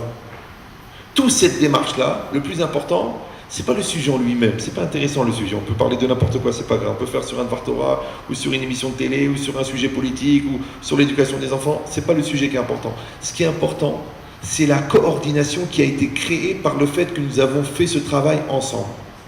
On a parlé ensemble, on a synthétisé ensemble, on a trouvé des règles ensemble, on les a mis en application ensemble, et on a été capable ensemble de reconnaître que ça nous a fait du bien. C'est pas facile, parce que je vous dis la vérité, les 3 quarts des gens, ils n'arrivent même pas au bout de la discussion. Ceux qui arrivent au bout de la discussion, ils n'arrivent pas à trouver de tronc commun, on est d'accord sur rien. Ceux qui arrivent à trouver des troncs communs, ils n'arrivent pas à synthétiser. Je comprends pas ce que tu veux, tu me saoules, ça me prend la tête, j'ai pas envie de réfléchir. Ceux qui arrivent à synthétiser, ils n'arrivent pas à fixer des règles. Ceux qui arrivent à fixer des règles, ils n'arrivent pas à les mettre en application. Au bout de 2 jours, monsieur le rabbin, il a tout laissé tomber. Et ceux qui arrivent à les mettre en application, ils n'arrivent pas à casser la ga'ava de dire « Chérie, ça nous a fait du bien ». Maintenant, tout ce processus-là, ce protocole thérapeutique, tout ça, c'est une pierre. Je ne sais pas si vous me suivez. Ça veut dire qu'il va en falloir des milliers. Alors je vous donne le secret. Moi j'ai donné un peu de manière formelle. Les gens ils vont dire alors quand on va s'asseoir? Bon, ce soir on parle de ça. C'est une image pour donner un inyan on est à souk beroto inyan. Oui. C'est qu'en fait qu'est-ce qu'on fait? On fait ce qu'on appelle en français des exercices de solidarisation. On parle ensemble, on échange ensemble, on décore la maison ensemble, on parle de notre étude ensemble, on réfléchit sur ce qu'il a dit le Rav ensemble, et on réfléchit ensemble sur l'enfant ensemble. Mais en vérité, le facteur commun, c'est ensemble. Parce que qu'est-ce qu'ils font les gens? Ils se débrouillent pour faire des choses séparément. Moi j'ai mes amis, toi t'as tes amis. Moi j'ai mon imou, toi t'as tes copines. Moi j'ai mes sorties, moi j'ai ma teshuva, moi j'ai mes soucis, moi j'ai ma voisine, moi j'ai mon argent, toi t'as ton argent. Après moi j'ai ma chambre, t'as ta chambre. Après j'ai mon compte, t'as ton compte. Après on dit, tu sais quoi chérie, on n'a vraiment plus rien en commun. Je vois pas ce qu'on fait ensemble. De toute façon on n'a aucun échange. On parle plus la même langue. On n'est pas sur la même longueur d'onde. Mais qui t'a empêché d'être sur la même longueur d'onde? Parce qu'il n'y a pas eu le travail. Et c'est ça que je voudrais que vous reteniez de ce cours. C'est que le principal, c'est le travail. Vous me suivez ou non? Les gens sont paresseux. Ils veulent des ségoulottes. Ils veulent des systèmes qui marchent tout seuls. Ils veulent des brachot. Ils sont prêts à manger une paire de téfilines. Ils sont prêts à allumer des veilleuses. Mais on leur dit, travaille tes midotes. Casse ton orgueil. Apprends à écouter. Ah, je peux pas. Elle me saoule. Elle répète 44 fois. Tu sais pourquoi elle répète ta femme? Parce qu'elle voit que tu l'écoutes pas. Mais je peux pas écouter, c'est des lourdeurs. Mais peut-être ces lourdeurs, c'est ça ton là-bas. Moi, je donne un exemple qui ne concerne que moi. Hein. Je suis cartésien, assez cartésien. Mais quand je me suis marié, j'étais 100 fois plus cartésien. Je me suis humanisé pour un ordinateur. Donc on s'est marié, ma femme m'a dit, bon, on va faire les courses. Je dis, oui, je vais avec toi faire les courses. Mais non, moi, évidemment, je préférais réfléchir sur la responsabilité, ouais, ou sur la propriété, ou sur un tour de Babakama, que d'aller m'asseoir, de marcher dans les rayons pour voir si la lessive à 8 euros, elle est mieux que la lessive à 6 euros. Vous me faites un signe. 2 minutes. Ça veut dire quoi? Mais qu'est-ce que tu fais? Tu vas.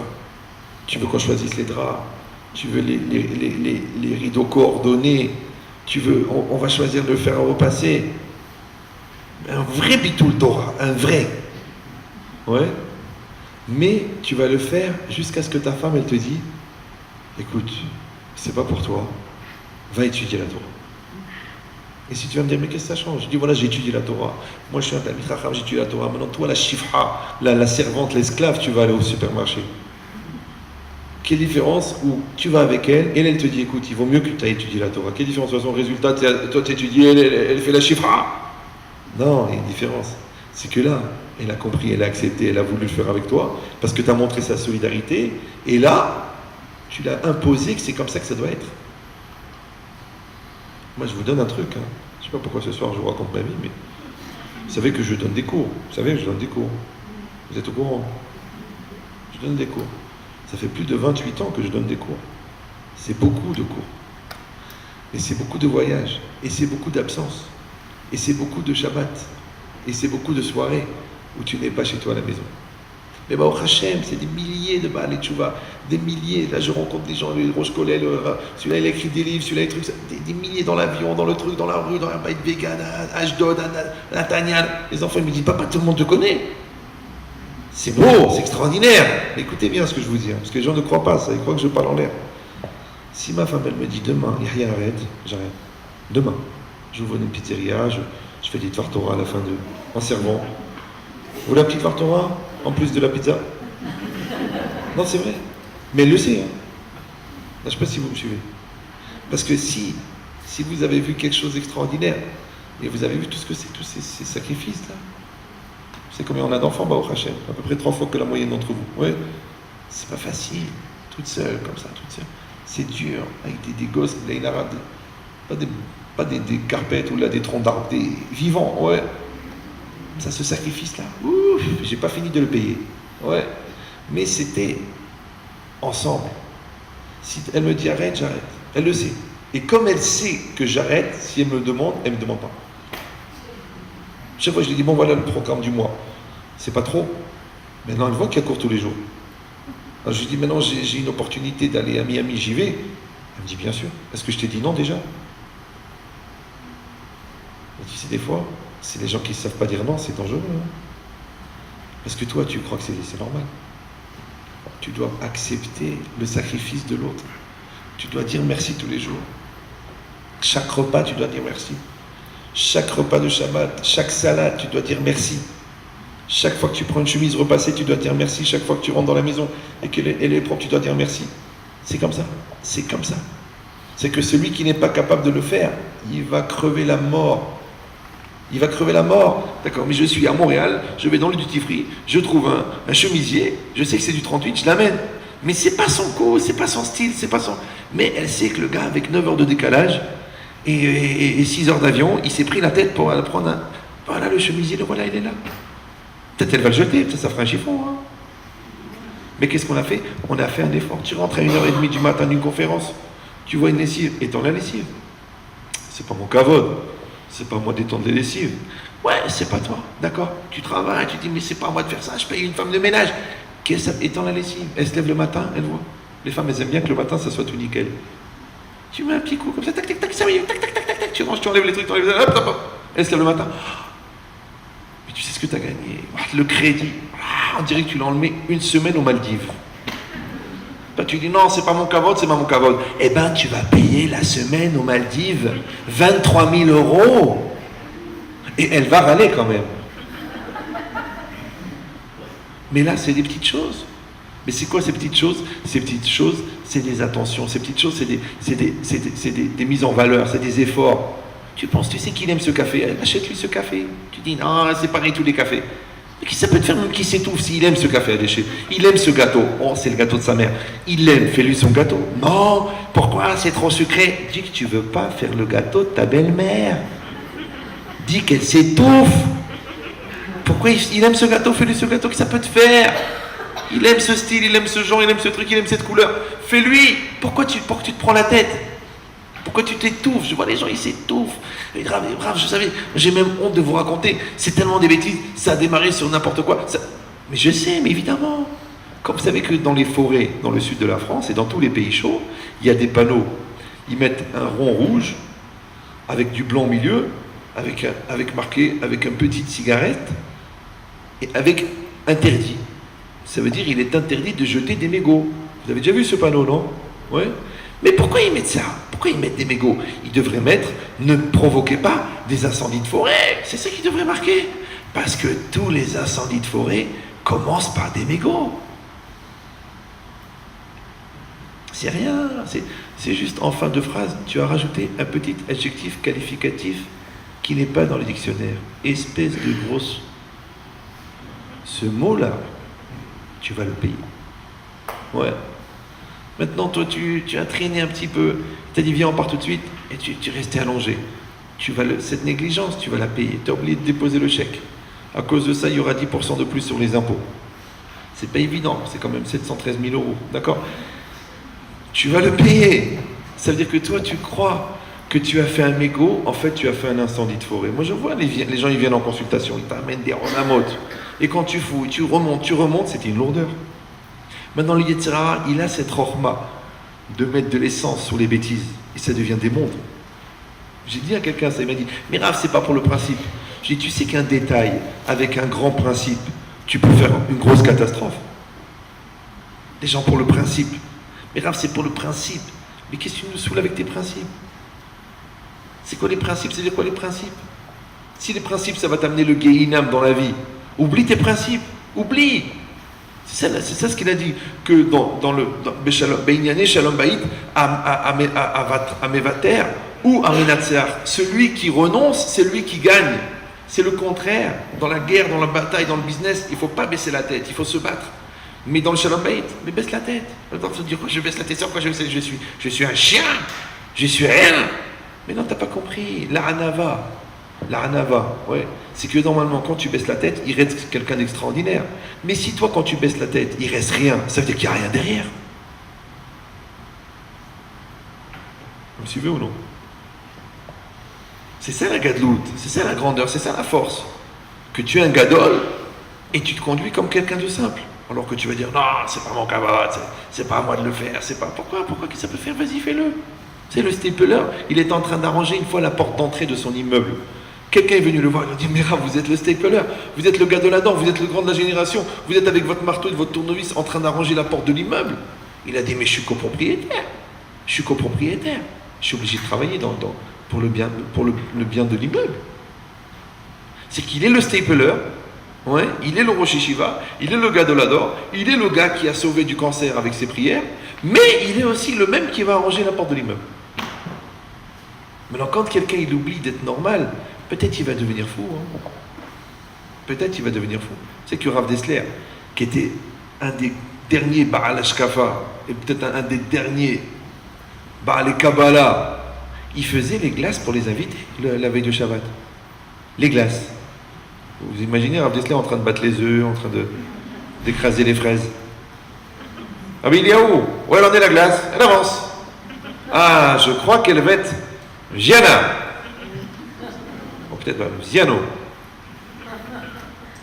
Oui, Rav Dessler est en train de faire la glace. Mais je ne sais pas si vous comprenez, c'est que le gars il est venu, l'invité. Alors la femme de Rav Dessler, c'est mon mari qui a fait la glace. Moi j'aurais honte de dire c'est mon père le Stepeler qui a fait la dafina. Non, mais tu prends la glace de Rav Dessler, tu prends la cuillère, tu la mets dans ta bouche, mais tu avales 52 pages de Kabbalah. 194 pages de Hashkafa dans la cuillère. Parce que c'est lui qui l'a fait, avec son cœur, avec son kavod Shabbat. Il ne faisait pas ça dans la semaine, il faisait lire votre Shabbat pour les invités. Vous avez compris? C'est comme si toi tu as construit le Echal de la synagogue. Mais c'est un Echal de la synagogue, c'est pas une armoire pour mettre le Sefer Torah. C'est le Echal, lui, le Echal de la synagogue, c'était la glace. Donc ça veut dire que le Chol est devenu du Kodesh. Maintenant, chaque geste que tu fais avec ta femme, chaque geste que tu fais avec ton mari, il peut devenir du Kodesh. Tu décides. Et cette logique-là, tout ça s'appelle le binyan. Mais encore une fois, de comprendre que c'est du travail. Arrêtez de croire que c'est l'autre qui doit faire le travail. Arrêtez de croire que ça ne sert à rien le travail. Arrêtez de croire que vous êtes dans le bon quartier, donc vous êtes préservé, que vous habitez dans le bon immeuble, donc vous êtes sauvé, que vous avez le bon chapeau, donc vous êtes tranquille, que vous étudiez tous les jours, donc vous n'avez pas besoin de travailler les midotes. Arrêtez de croire au miracle. Parce que dans les midotes, il n'y a pas de miracle. Il faut travailler les midotes.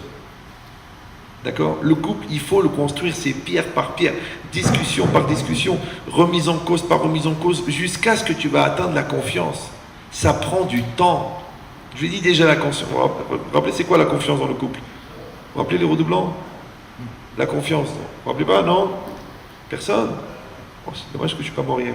Donc, la confiance dans le couple, c'est quoi? C'est pas que quelqu'un, il crase les jalons, il pense que son mari ou sa femme est en train de faire des bêtises, genre j'ai pas confiance. Non, la confiance, c'est que quand l'autre te fait un reproche, donc quand l'autre te fait une remarque, tu ne le prends pas comme un reproche. Vous avez compris ou non? C'est très tranquille, tu es serein. Tu n'es pas sur la défensive. Tu me dis, tu veux me casser, tu me prends pour mon père, tu veux m'éduquer. Non, moi je t'aime. Quand je t'ai dit prends à droite, ça ne veut pas dire que j'ai dit tu ne sais pas conduire. Je t'ai dit, c'est la rue à droite. Ouais, mais ça veut dire quoi? Ouais, mais tu dis ça, mais je sais ce que tu penses. Non, tu te détends, tu te calmes, tout va bien, tu vois. Je t'aime, tu m'aimes, on est bien. Il n'y a pas de guerre, il n'y a pas d'ennemi, il n'y a pas de combat. T'es sûr? Oui, mais tu sais, il y a des fois, les gens, ils ont des idées. Non, je suis bien. Parce que s'il y a une arrière-pensée derrière chaque mot, s'il y a une arrière-pensée derrière chaque regard, s'il y a une arrière-pensée derrière chaque geste, s'il y a une arrière-pensée derrière chaque cadeau, mais on vit sous Staline. C'est le KGB. Chaque seconde, chaque truc, t'es sur les... Comment tu vas trouver la sérénité? Comment tu vas avoir la paix? Comment tu vas être content de rentrer chez toi? Tu as un combat dehors, un combat dedans. Jamais t'es tranquille. Mais ça s'appelle la confiance. Mais ça prend du temps pour acquérir la confiance. C'est-à-dire que l'autre,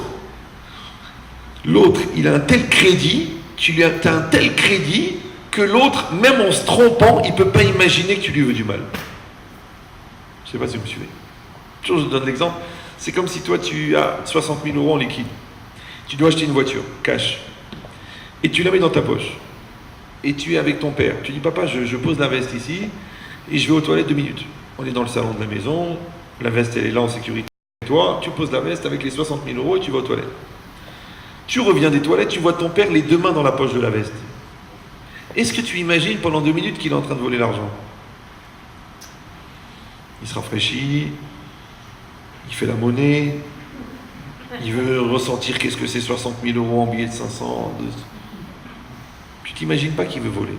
Mais si tu es dans un train et que tu es assis dans le TGV en face d'un goy et tu poses ta veste, tu lui as pas dit qu'il y a l'argent, tu dis excusez-moi monsieur, vous pouvez faire attention à ma veste, je veux 2 minutes, je vais aux toilettes. Le gars dit bien sûr, allez-y monsieur, il n'y a pas de problème.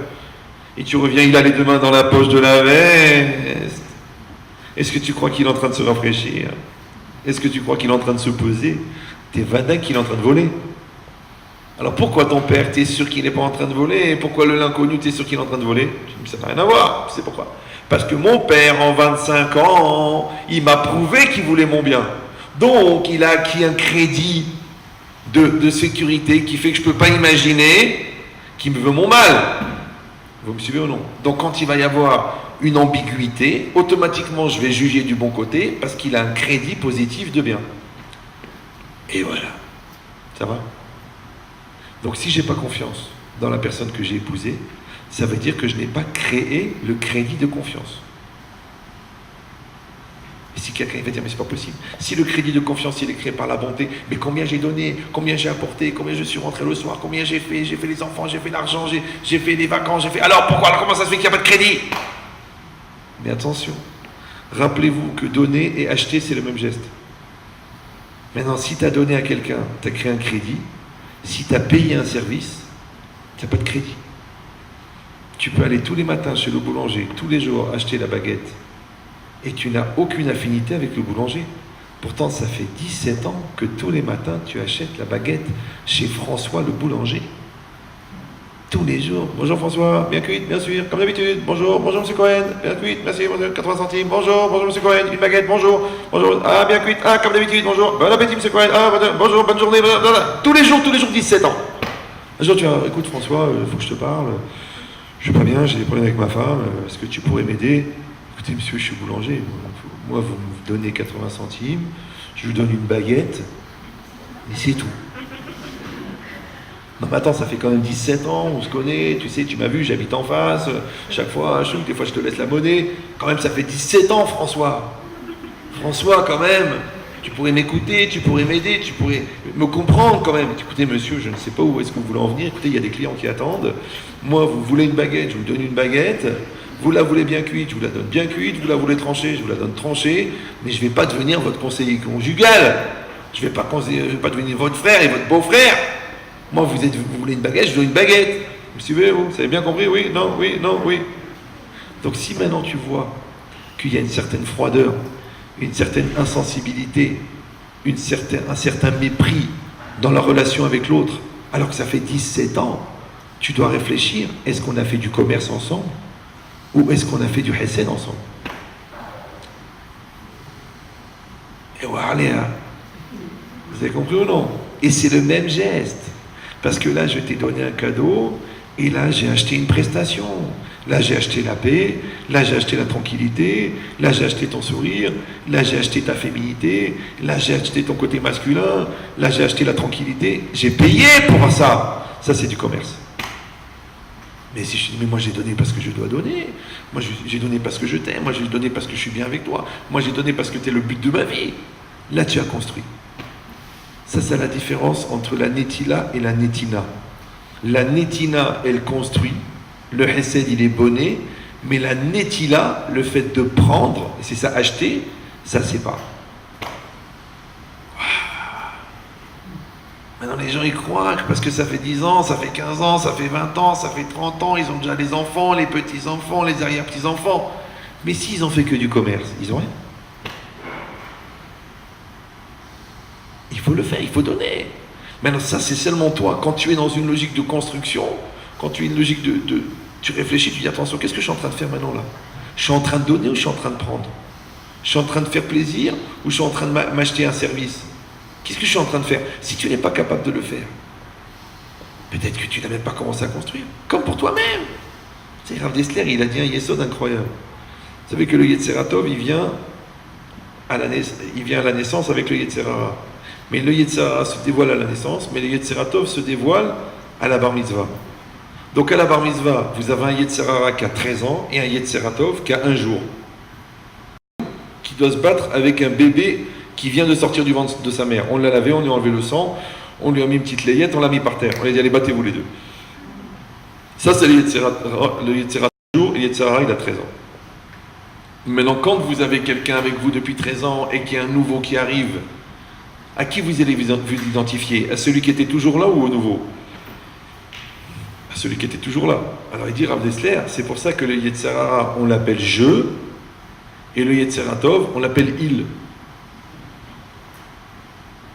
Le Yetzirah Tov, c'est la culture. Le Yetzirah Tov, c'est la conscience. Le Yetzirah Tov, c'est la Torah. Le Yetzirah Tov, c'est le Rav. Ouais. Alors c'est quelque chose d'impersonnel, c'est extérieur à moi. C'est pour ça que quand je veux faire du mal, je dis je fais ce que je veux. Ouais. Vous voulez empêcher un enfant de faire une bêtise, il dit je fais ce que je veux. Je dis c'est bien, c'est la définition de la maturité. Mais après, quand il s'est fait attraper ou qu'il regrette et qu'il essaie de se faire pardonner, il dit c'était plus fort que moi. C'est apostrophe. C'est qui c'est apostrophe? C'est personne, c'est impersonnel. C'était plus fort que moi. Ça veut dire qu'il y a un truc en moi, plus fort que moi, qui n'est pas moi, mais qui me maîtrise à moi. Maintenant, si toi, tu es impersonnel et que ton Yetzirah, il est personnel, oui, c'est compliqué. Parce que le Yetzirah, il se développe tout seul. Mais le Yetzirah, c'est toi qui le développe. Le Yetzirah Tov, c'est la maturité. Le Yetzirah, c'est l'immaturité. Personne ne fait des efforts pour devenir immature, reste naturel. Mais pour devenir mature, ça prend des mois et des années. Alors écoutez bien le Yesod incroyable de Rav Dessler. Donc vous avez compris qu'en fin de compte, à l'intérieur de moi, il y a le Yetzirah et moi.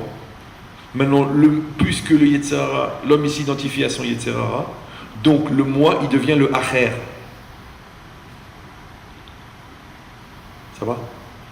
C'est-à-dire qu'on va te dire, il faut que toi, tu t'occupes de toi. Il faut que toi, tu développes, comme un enfant, on doit lui développer son Yetzirah Tov. C'est-à-dire on doit lui développer sa valeur personnelle, sa confiance en lui, son respect de lui-même, sa combativité, son désir de réussir et sa volonté pour qu'il puisse lutter contre son Yetzirah. Mais sinon, il va suivre naturellement son Yetzirah. Puisque comme il croit que le Yetzirah c'est lui, puisqu'il l'a depuis la naissance, donc en écoutant le Yetzirah, il croit qu'il est lui-même.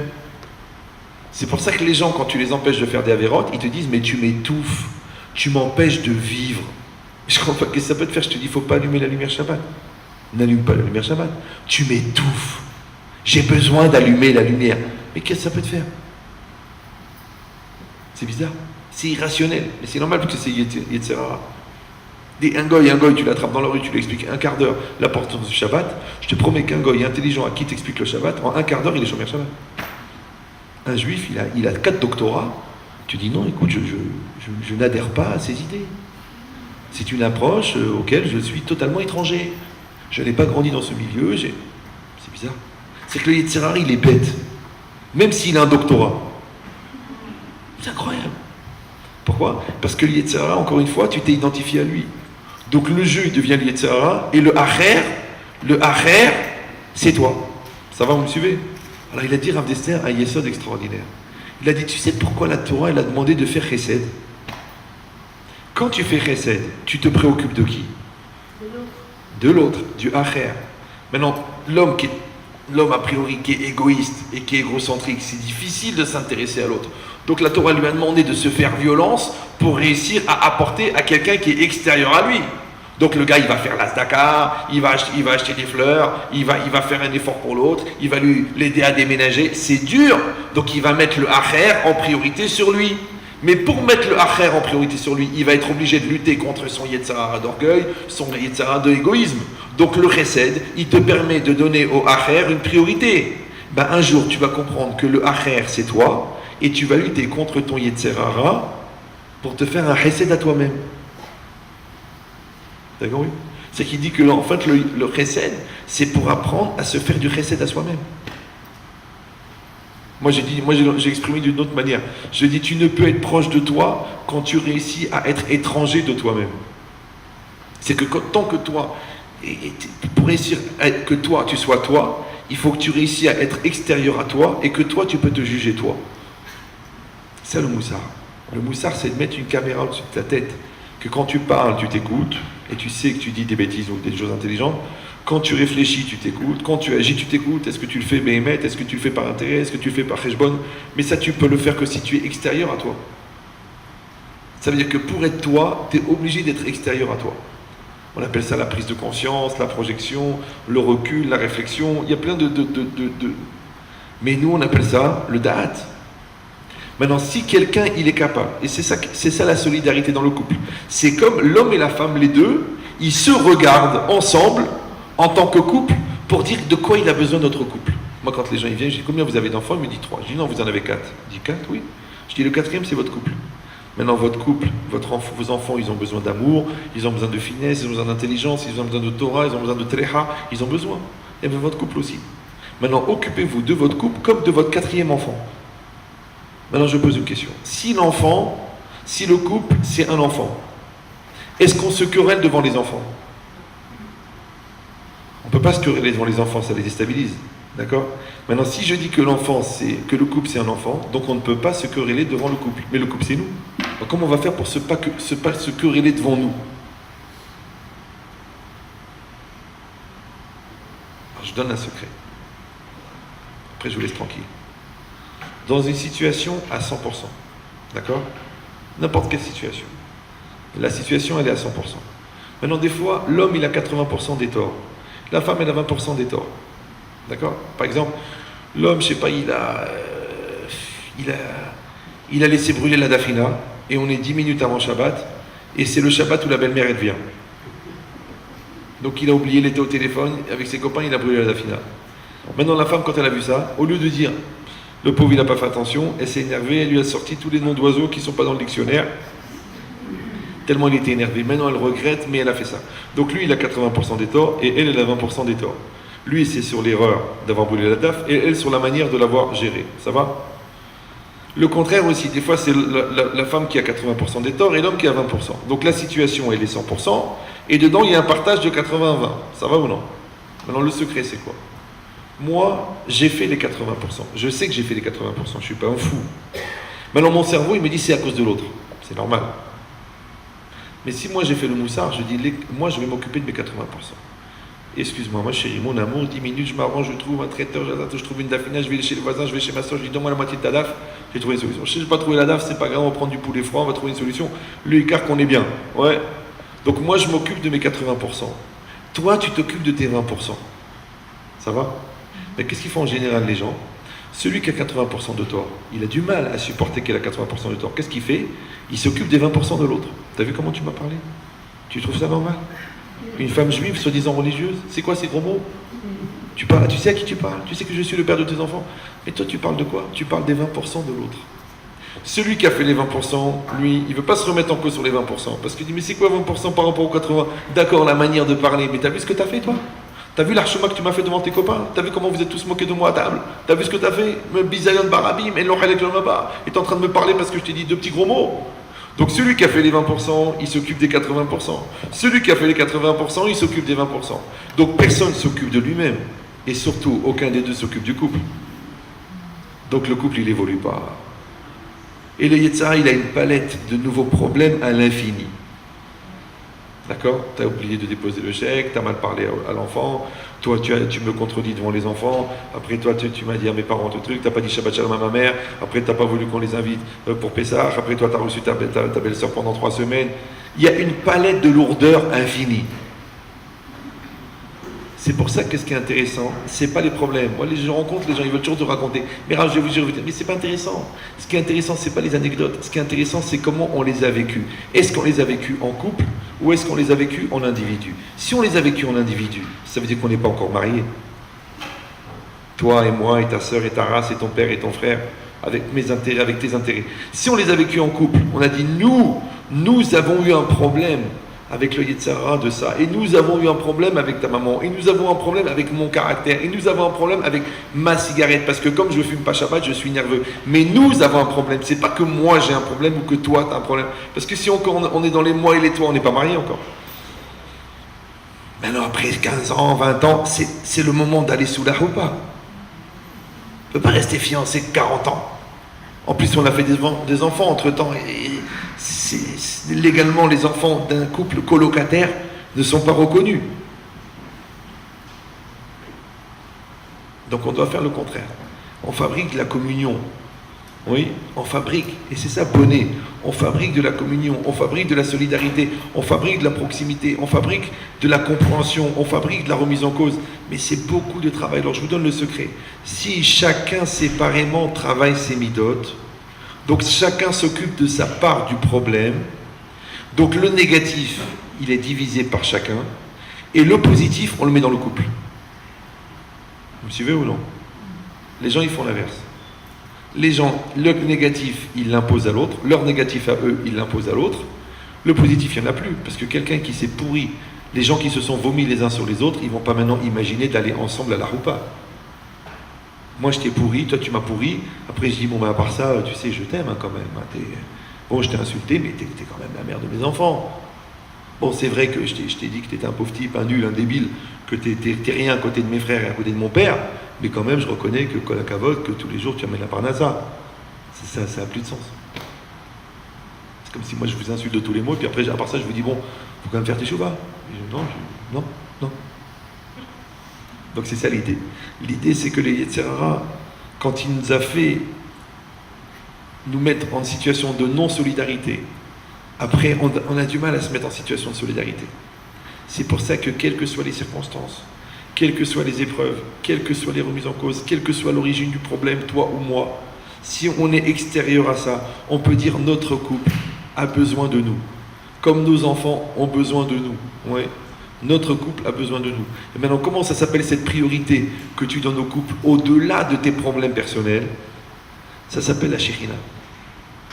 C'est ça la shekhinah. Les gens, ils essayent de faire de la rouhaniout. Oui, la shekhinah. Mais c'est quoi la shekhinah? La shekhinah, ouais, c'est pour ça que c'est marqué Zahou, Shekhinah Benehem. Zahou, c'est quoi Zahou? Ils ont eu du mérite. Zahou, ils ont eu le srout. Mais Zahou, ça vient de Zah. Zah, c'est pur. Shemen Zaïd Zah, c'est quoi Shemen Zaïd Zah? C'est de l'huile d'olive pure. Rachid dit c'est pourquoi elle est pure? Parce qu'on a retenu les déchets. On a filtré les déchets. Maintenant, si toi, tu vas donner à l'autre du shemen, ouais, du shemen, c'est-à-dire le meilleur de toi-même, l'essence de toi-même, sans les déchets, parce que Zah, tu as purifié les déchets, ouais, et l'autre, elle va te donner du shemen, du meilleur d'elle-même, en purifiant, Zahou, elle a pris le meilleur, elle a enlevé les déchets. Donc, il n'y a pas le déchet à l'intérieur du couple. Mais si toi, qu'est-ce que tu fais? Tu prends tes déchets, tu les renvoies à l'autre, et toi, tu renvoies tes déchets à l'autre. Alors, en fin de compte, c'est un immense réservoir de déchets. Ça s'appelle la déception. C'est ça la déception. Ouais. Tu sais quoi, en fin de compte, tu sais quoi, je suis déçu. D'accord, t'avais raison. Ouais. Je connais quelqu'un, par exemple, ça fait 20 ans qu'il se plaint.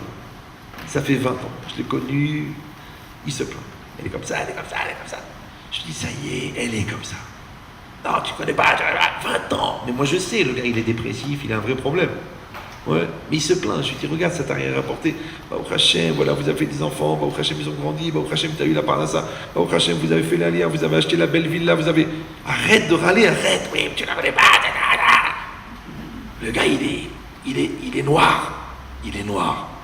L'autre, je sais pas par quel miracle elle supporte. Je sais pas, une personne en dehors de ce monde. Ben, parce que c'est comme si toi, je te mets le doigt dans le nez pendant une demi-heure. Tu vas pas rester 20 ans. 20 ans. Comme ça. Ah, rigole. C'est rien, 20 ans. Mais je te coupe le doigt, moi. Je prends un sécateur, je te coupe le doigt. 20 ans comme ça. Et bien les gens, ils vont rester comme ça. Peut-être après le divorce, ça veut dire je suis fou, j'ai repris conscience, je me suis rendu compte. Ça veut dire Rabotaï, c'est pas shoot. Quand le travail est fait, tu as des résultats extraordinaires. C'est ça un binyan. Parce que les enfants éduqués, ça se voit. Et les couples qui sont construits, ça se voit. Et les personnes qui sont construites, ça se voit. Les midotes, ça s'attrape pas dans la rue, ça s'attrape même pas à la yeshiva. Il faut travailler les midotes. Moi je me bagarre avec des avrichim, avec des bachurim. Je dis mais vous faites du moussard? Ah, c'est plus à la mode. Je dis, mais tu fais pas du moussard, mais travaille les midotes. Bah, tu veux pas faire des midotes, fais une thérapie, fais quelque chose, rien. Après, tu vois des gens égoïstes, des gens superficiels, des gens qui n'ont pas de finesse. Tu dis, mais ça s'attrape pas, c'est pas une maladie. Il faut travailler. Et quand tu as travaillé tes midotes en tant que bachour et en tant que bachoura, après, il faut les travailler en tant que mari et femme. Et après, il faut les travailler en tant que parent. C'est-à-dire que toute ta vie, tu travailles. Mais si la personne, ça la tue, ça la saoule de travailler, mais elle va mourir, elle va souffrir. Et c'est ça le problème. C'est que les gens ne veulent pas travailler. Tu ont 3 petits problèmes, le guette. Tu vas au bête, tac, tac, tu fais les papiers, tac, tac. Je dis, attends, mais vous n'avez même pas commencé. Il y en a encore 3 mois de mariage. Je dis, mais t'es en rodage. Tu veux jeter la voiture, t'es en rodage.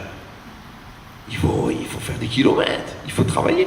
Il dit, cette logique-là, ça veut dire que si quelqu'un y réfléchit à ça, et qu'on a la capacité de le faire, au Hachem, alors on va devenir des gens intelligents, on va réussir. Mais seulement, et c'est ça que j'ai dit, si vous retenez que ça de ce cours, c'est la notion du travail. Ouais. Et que la notion du travail, c'est d'abord un travail personnel. Et ensuite de faire un travail de couple, c'est-à-dire en communion, ensemble, nous allons travailler. Mais les fruits sont extraordinaires. Parce que tu vois le champ qui est travaillé, le champ qui n'est pas travaillé. Mais en toi, ça fait 14 ans que ton champ, il est en shmata. Pas en shmita, en shmata. Ouais, shmet. Non, tu dois travailler le champ. Et quand tu travailles le champ, mais quel plaisir, quel ta'anouk, quel kiff. Comme quand tu as bien travaillé son sujet, tu le maîtrises, tu es content. Quand tu sais bien vendre, parce que tu as appris à vendre. Quand tu sais bien faire la pâtisserie, parce que tu as appris. Quand tu es une bonne cuisinière, tu le sais. Quand tu sais ranger la maison, tu le sais. Quand tu sais gérer les enfants, tu le sais. Mais quand tu ne le fais pas, maintenant on va pleurer, c'est la faute de l'école, c'est la faute de la Keïla, c'est la faute de l'ambiance, c'est la faute de la rue, c'est la faute à tout le monde. Mais on ne sait pas ce que nos enfants ils vont passer, on ne sait pas ce que notre couple il va passer. Donc les gens intelligents, qu'est-ce qu'ils font? Ils travaillent. Mais les gens qui croient que le système, ça va le protéger, mais tu peux pourrir à l'intérieur du système. C'est pour ça que quelqu'un, il doit s'engager, il doit le faire avec intelligence, avec finesse. Et tout ça, tout ce qu'on a parlé là, tout ce que je vous ai saoulé pendant presque 2 heures, oui, ça reste les 10%. Parce que les 90%, c'est Siyata Dishmaya. Il faut une aide d'Hachem. Alors comment on va trouver le compromis entre 1h30 de conseils pratiques et la Siyata Dishmaya? Je vous donne un secret. Chaque fois que vous faites quelque chose, vous sortez la lessive, vous préparez le repas, vous repassez la chemasse de votre mari, vous choisissez un cadeau pour votre femme, vous l'écoutez quand elle vous raconte ses histoires, ou alors vous passez du temps avec l'enfant. Quand vous le faites, c'est le même geste, le même.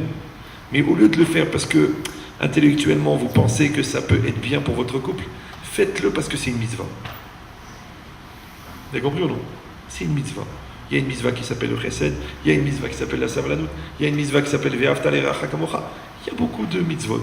Maintenant, quand vous le faites en tant que mitzvah, c'est le même geste, mais vous le faites en tant que mitzvah, automatiquement vous donnez à Hachem à intervenir dans l'acte.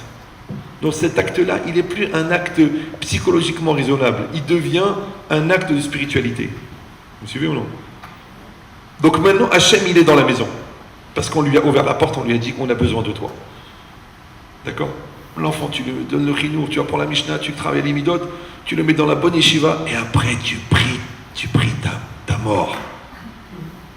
Après tu pries, tu dis pas, bon, grâce à Dieu, bon, Hachem, c'est une bonne famille, ils ont un sang, c'est le sroul, c'est le yihou, c'est le hlalous. Tu pries. Après que tu as fait la ishtadlout, tu pries. Mais un maximum, tu pries. Ouais, c'est pareil. Bon, moi je suis un conférencier, je sais parler. D'accord? Mais je prie avant chaque conférence.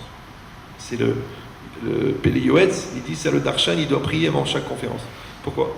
Parce que tu peux parler très bien, tu peux être sympathique, tu peux être rigolo. D'ailleurs, ce soir, je n'étais pas très rigolo. Ouais. Mais la de ce qui va arriver dans les cœurs des gens, ça n'a rien à voir. Tu sais pas. Des fois, tu parles 2 heures, il ne se passe rien. Des fois, tu racontes une histoire et les gens, ils tombent, ils craquent, ils disent, oh, je vais me couvrir la tête. Rien compris. Ouais. Donc ça veut dire qu'il y a une différence entre l'Aïshtadout et l'impact.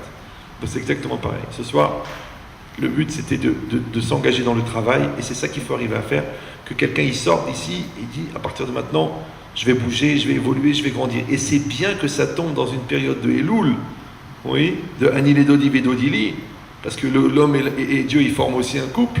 Et c'est bien aussi que ça tombe avant Rosh Hashanah. Parce que Rosh Hashanah, ça tombe Rosh Chodesh, vous savez, non? Rosh Hashanah, c'est Rosh Chodesh. Et Rosh Chodesh, c'est Rosh Hadash. Il faut une nouvelle tête. Maintenant, un secret. Ne vous préparez pas à Rosh Hashanah la veille de Rosh Hashanah. C'est trop tard. Je vais bien étudier un Rav Dessler sur Rosh Hashanah. C'est fini, bah voilà. Peut-être pour l'année prochaine, Glineder. On t'a donné 40 jours, ça commence maintenant. Ouais, c'est maintenant que tu te prépares. Chaque jour, chaque jour. Et bien, vous pouvez faire le Rosh Hashanah de votre couple. Oui, et pendant le mois de Elul, on fait plus de mitzvot, et on fait plus de chassidut, on étudie plus, et on fait des mitzvot plus, on est plus makpid, on est plus mahmir. Alors vous pouvez faire ça aussi dans votre couple. Vous pouvez être plus gentil, plus attentionné, plus réfléchi, plus adulte, plus volontaire, plus en communion. Vous pouvez faire le Elul de votre couple. Oui, pour arriver au Rosh Hashanah de votre couple, pour arriver au Kippour de votre couple, pour arriver au Sukkot de votre couple. Et cette période-là, elle va marquer toute l'année. Maintenant, celui qui a passé un bon Rosh Hashanah, ça marque toute l'année. Celui qui a passé un mauvais Rosh Hashanah, ça marque toute l'année. Maintenant, Hachem, il va nous juger, Ba'asher Usham, tel que nous serons, même en tant que couple, le jour de Rosh Hashanah. Maintenant, si on amène un couple de pauvres types, on ne va pas dire comment ça se fait qu'on a une année pourrie. Et si on amène un couple de gens matures et des gens solidaires et des gens qui font Bémessirut Nefesh l'un pour l'autre par amour, les Shem Shamaim, Hachem, il va dire, ça vaut le coup de leur donner à ceux-là les moyens, et la Hatzlacha, et la Parnassa, et la Bracha, et le Shalom, et le Nachat, et la santé, pour réussir parce qu'ils veulent faire le Rosh Hashanah de leur couple. Ça va? Voilà, qu'Hachem y fasse, puis Hachem qu'on réussisse tous ensemble à construire notre couple.